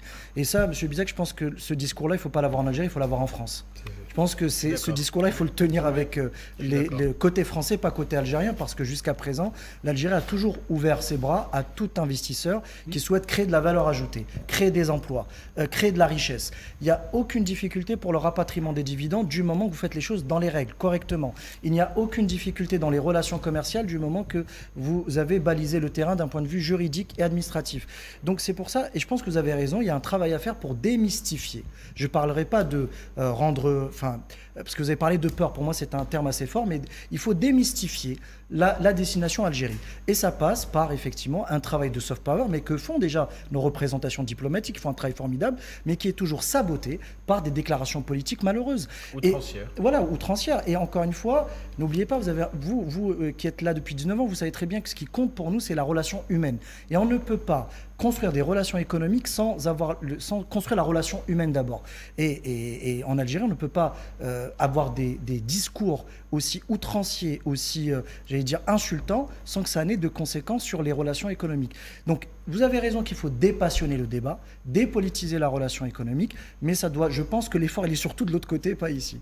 Enfin, après, c'est un avis que je partage, qui m'est propre. Mais je pense que vous avez raison. En tout cas, moi j'ai découvert une France outrancière ces derniers temps, et j'en suis malheureux. Très franchement, je vous le dis. Voilà. C'est tout à votre honneur. Pour revenir avec vous... allez-y, je suis désolée. Non, c'est bon. Pour revenir avec vous, Nazim Hassini, sur le redéploiement économique de l'Algérie, il y a aussi de grands efforts qui sont déployés pour permettre aux opérateurs économiques de conquérir les marchés extérieurs via, par exemple, le soutien aux exportations. Oui, tout à fait. Il n'y a qu'à voir les banques algériennes qui ont ouvert des agences à l'étranger, notamment en Mauritanie. Il y a la BEA qui a eu son agrément pour ouvrir une succursale à Paris. Donc ça aussi, ça fait partie des outils législatifs qui permettent de soutenir l'exportation. Et puis moi, je reste persuadé, je suis convaincu que la suppression de l'Algex et la création de 2 nouvelles agences va fluidifier le commerce extérieur.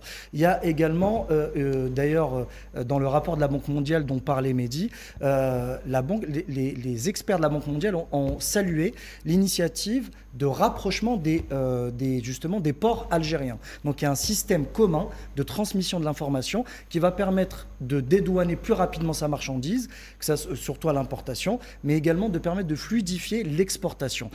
Il s'est avéré en Algérie, c'était quand même une hérésie, c'était qu'il était plus difficile par le passé d'exporter que d'importer.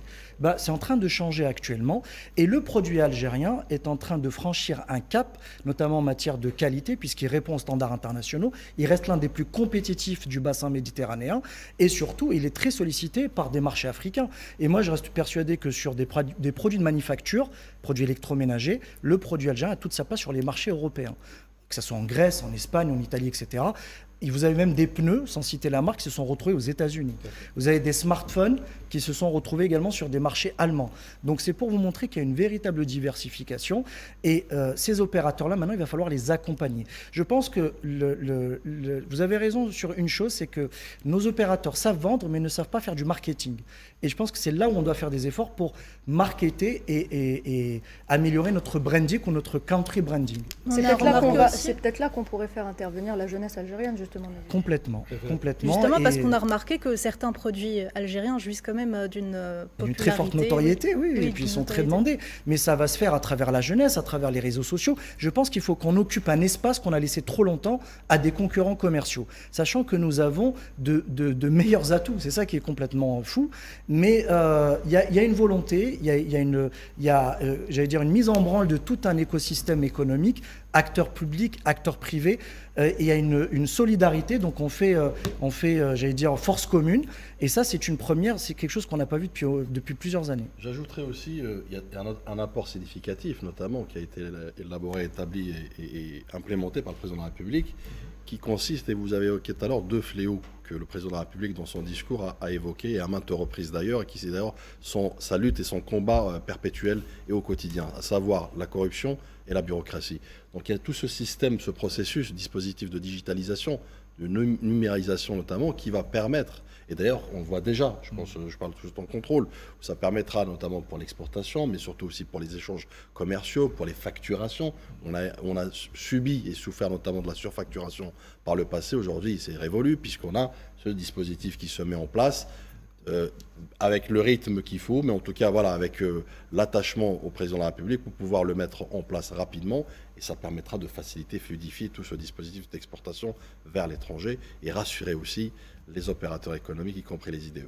Il y a une question, M. Bizarre, par rapport à la crainte. Vous avez, et M. Siné a raison de parler de ce mot peur, parce que peur dans la matière économique, ça freine des investissements. Est-ce que le milieu économique, le milieu des affaires en France n'a pas de l'influence pour pouvoir changer des choses, pour pouvoir dire aux politiques ne continuez pas sur cette voie outrancière, les attaques contre l'Algérie permanentes avec le ministre de l'Intérieur, pour justement ne pas mettre en danger les intérêts économiques de la France? On n'a pas entendu le Absolument. C'est le temps en disant stop, halt à l'irrationnel. On essaye, mais on est peu nombreux et on n'est pas très audible. Alors, on vous écoute pas. On ne nous écoute pas vraiment. Quand on tire la sonnette d'alarme, vous avez vu, le communiqué de la Chambre a été repris par l'AFP, qui l'a diffusé. Le Figaro a sorti un article. Il y a eu beaucoup d'articles sur ce sujet-là. Voilà, maintenant, les politiques, vous savez, les politiques qui font leur politique à Paris, et ils n'écoutent pas trop. Vous voyez, on est très, très rarement interrogé par les politiques sur la situation économique. Quand ils viennent ici, on les reçoit, on les voit souvent. Quand ils sont venus, la Chambre a reçu énormément d'hommes politiques français. On essaye d'expliquer. On va en France expliquer ce qu'est l'économie algérienne, comment on peut faire et comment les Français ont intérêt à venir. Ce qu'on veut convaincre, nous, ce n'est pas les grosses entreprises, elles savent. Elles sont là déjà, la plupart sont là. C'est les PME. Et les PME... quand ils entendent difficultés, rapatriement de dividendes, vous savez, il y a un vieux truc qui traîne tout le temps. On ne peut pas rapatrier ces dividendes. C'est faux depuis toujours. C'est administrativement compliqué, mais on rapatrie ces dividendes. Donc il y a plein de choses qu'il faut expliquer, et répéter, et rabâcher. Chaque fois qu'on fait des réunions Algérie en France, on a une population énorme qui vient écouter, parce que les gens, après, il faut qu'ils sautent le pas. C'est pour ça qu'on doit les accompagner, c'est pour ça qu'on doit les aider, et c'est pour ça qu'on a besoin de l'Algérie aussi pour venir et expliquer. Et expliquer que ce pays, c'est un pays comme un autre, qui n'est pas difficile. On a des problèmes de visa aussi, parce que vous parlez de problèmes de visa pour aller en France, mais on a des problèmes pour les chefs d'entreprise. Ça, c'est la réciprocité. Il y a aussi, excusez-moi Michel, mais il y a aussi des là on va sur ce terrain-là, c'est un terrain glissant. C'est un terrain glissant, il y a aussi des chefs d'entreprise qui veulent avoir des visas. Réciprocité, si on donne 250, si la France donne 250 000 visas, donnez-nous 250 000 visas, on n'aura pas de problème. Dans le business, uniquement pour les affaires. On est d'accord que ça doit être géré en haut lieu entre les ministres des Affaires étrangères pour faciliter des deux côtés. Il faudra des visas d'affaires. Aujourd'hui, il ne faut pas Il ne faut pas empêcher ou ralentir les chefs d'entreprise qui veulent venir ici. C'est toujours compliqué. Regardez. Moi personnellement, l'Algérie Michel, l'a fait moi dans le personnellement, tourisme. Michel, moi je vais vous dire, Mehdi, moi, je vais vous l'Algérie dire, l'a fait moi, dans le tourisme. j'ai énormément On va à attendez. Janet, Au pied de l'avion. au pied de l'avion. Et il l'a fait. Les hommes d'affaires doivent pouvoir venir librement. D'accord, mais excusez-moi, ils viennent librement en déposant un dossier, librement dans un consulat, et si c'est un projet d'affaires, personnellement, je vous le dis, je n'ai jamais entendu un homme d'affaires qui voulait investir en Algérie où son visa a été refusé. J'ai jamais entendu. J'ai 40 ans. J'ai grandi dans la diplomatie par rapport à la fonction de mon père. Et je peux vous assurer que jamais quelqu'un qui voulait, une dame ou un monsieur qui voulait investir en Algérie, créer de l'emploi, faire un commerce en Algérie ou faire des affaires en Algérie, on lui a dit visa refusé. Ça, c'est le premier point. Le deuxième point, et qui est aussi très important, et le président de la République l'a dit lors de son allocution au CIC dimanche dernier, par rapport au tourisme, on a fait visa au pied de l'avion. C'est une question de temps. Mais si on demande ça maintenant, avec la crise qu'il y a actuellement, moi je suis désolé, les visas dans les consulats en Italie, consulats algériens en Italie, ils les déposent à 10h, ils les récupèrent à midi. Tout est une question de relations bilatérales. Excusez-moi, Michel, mais moi, je suis quelqu'un de très... vous connaissez, franc du collier. Moi, en Italie, il y a des Italiens qui viennent ils déposent leur dossier à 10h du matin au consulat de Rome, de Milan et de Naples, alors qu'il n'y a que 3 consulats. Ils les déposent à 10h. À midi, ils viennent les récupérer. Et il n'y a pas de refus. Donc, il faut savoir se poser les bonnes questions dans les deux sens. Il y a 20 ans, je suis venu 10 fois en Algérie avant de décider d'investir. Donc c'est pas tu viens avec c'est pas instantané. Bien sûr, c'est normal, c'est une nouvelle découverte, c'est un nouveau pays. C'était en 2005 et j'ai investi en 2006. Voilà. Bien sûr, oui, il faut faire la découverte du pays, c'est tout à fait logique. Il faut que à chaque alors fois... là, je vous aurais conseillé de faire un visa long séjour, ça. J'aurais dire une chose importante, pour ça c'est une chose qui me tient à dire aussi. J'ai un visa de 10 ans. Oh, ça va, il y a de quoi faire. Moi, je me plains pas. Il y a une chose qui me tient à cœur qui était dit, et là je rejoins totalement ce que vous avez dit sur un point. Bon, c'est utilisé en termes de soft power, j'aime pas ce terme-là, c'est un terme ridicule. Je préfère parler de communication.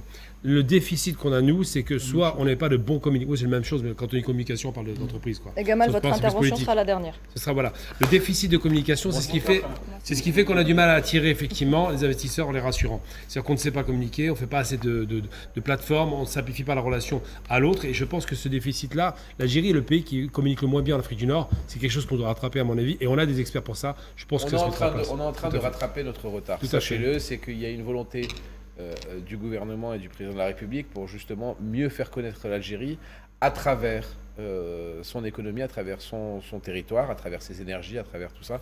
Et il y a un plan qui est mis en œuvre pour justement faire découvrir toutes les richesses, quelles qu'elles soient, de l'Algérie. Très bien, merci. Merci. On peut le faire tous les deux. C'est ce que je disais, je voulais juste finir là-dessus. Démystifions la destination algérienne. Exactement, démystifions la destination Faisons sauter cette chape de plomb. Monsieur Michel Bizac, merci d'avoir été avec nous ce soir. Merci de nous avoir fait l'honneur d'être avec nous. Vous êtes le président de la Chambre de commerce et d'industrie algéro-française. Nazim Sini, expert en économie, merci à vous également. Merci à toute mon équipe. Merci également à la régie. Mesdames et messieurs, retrouvez-nous samedi prochain, 21h sur Al24 News.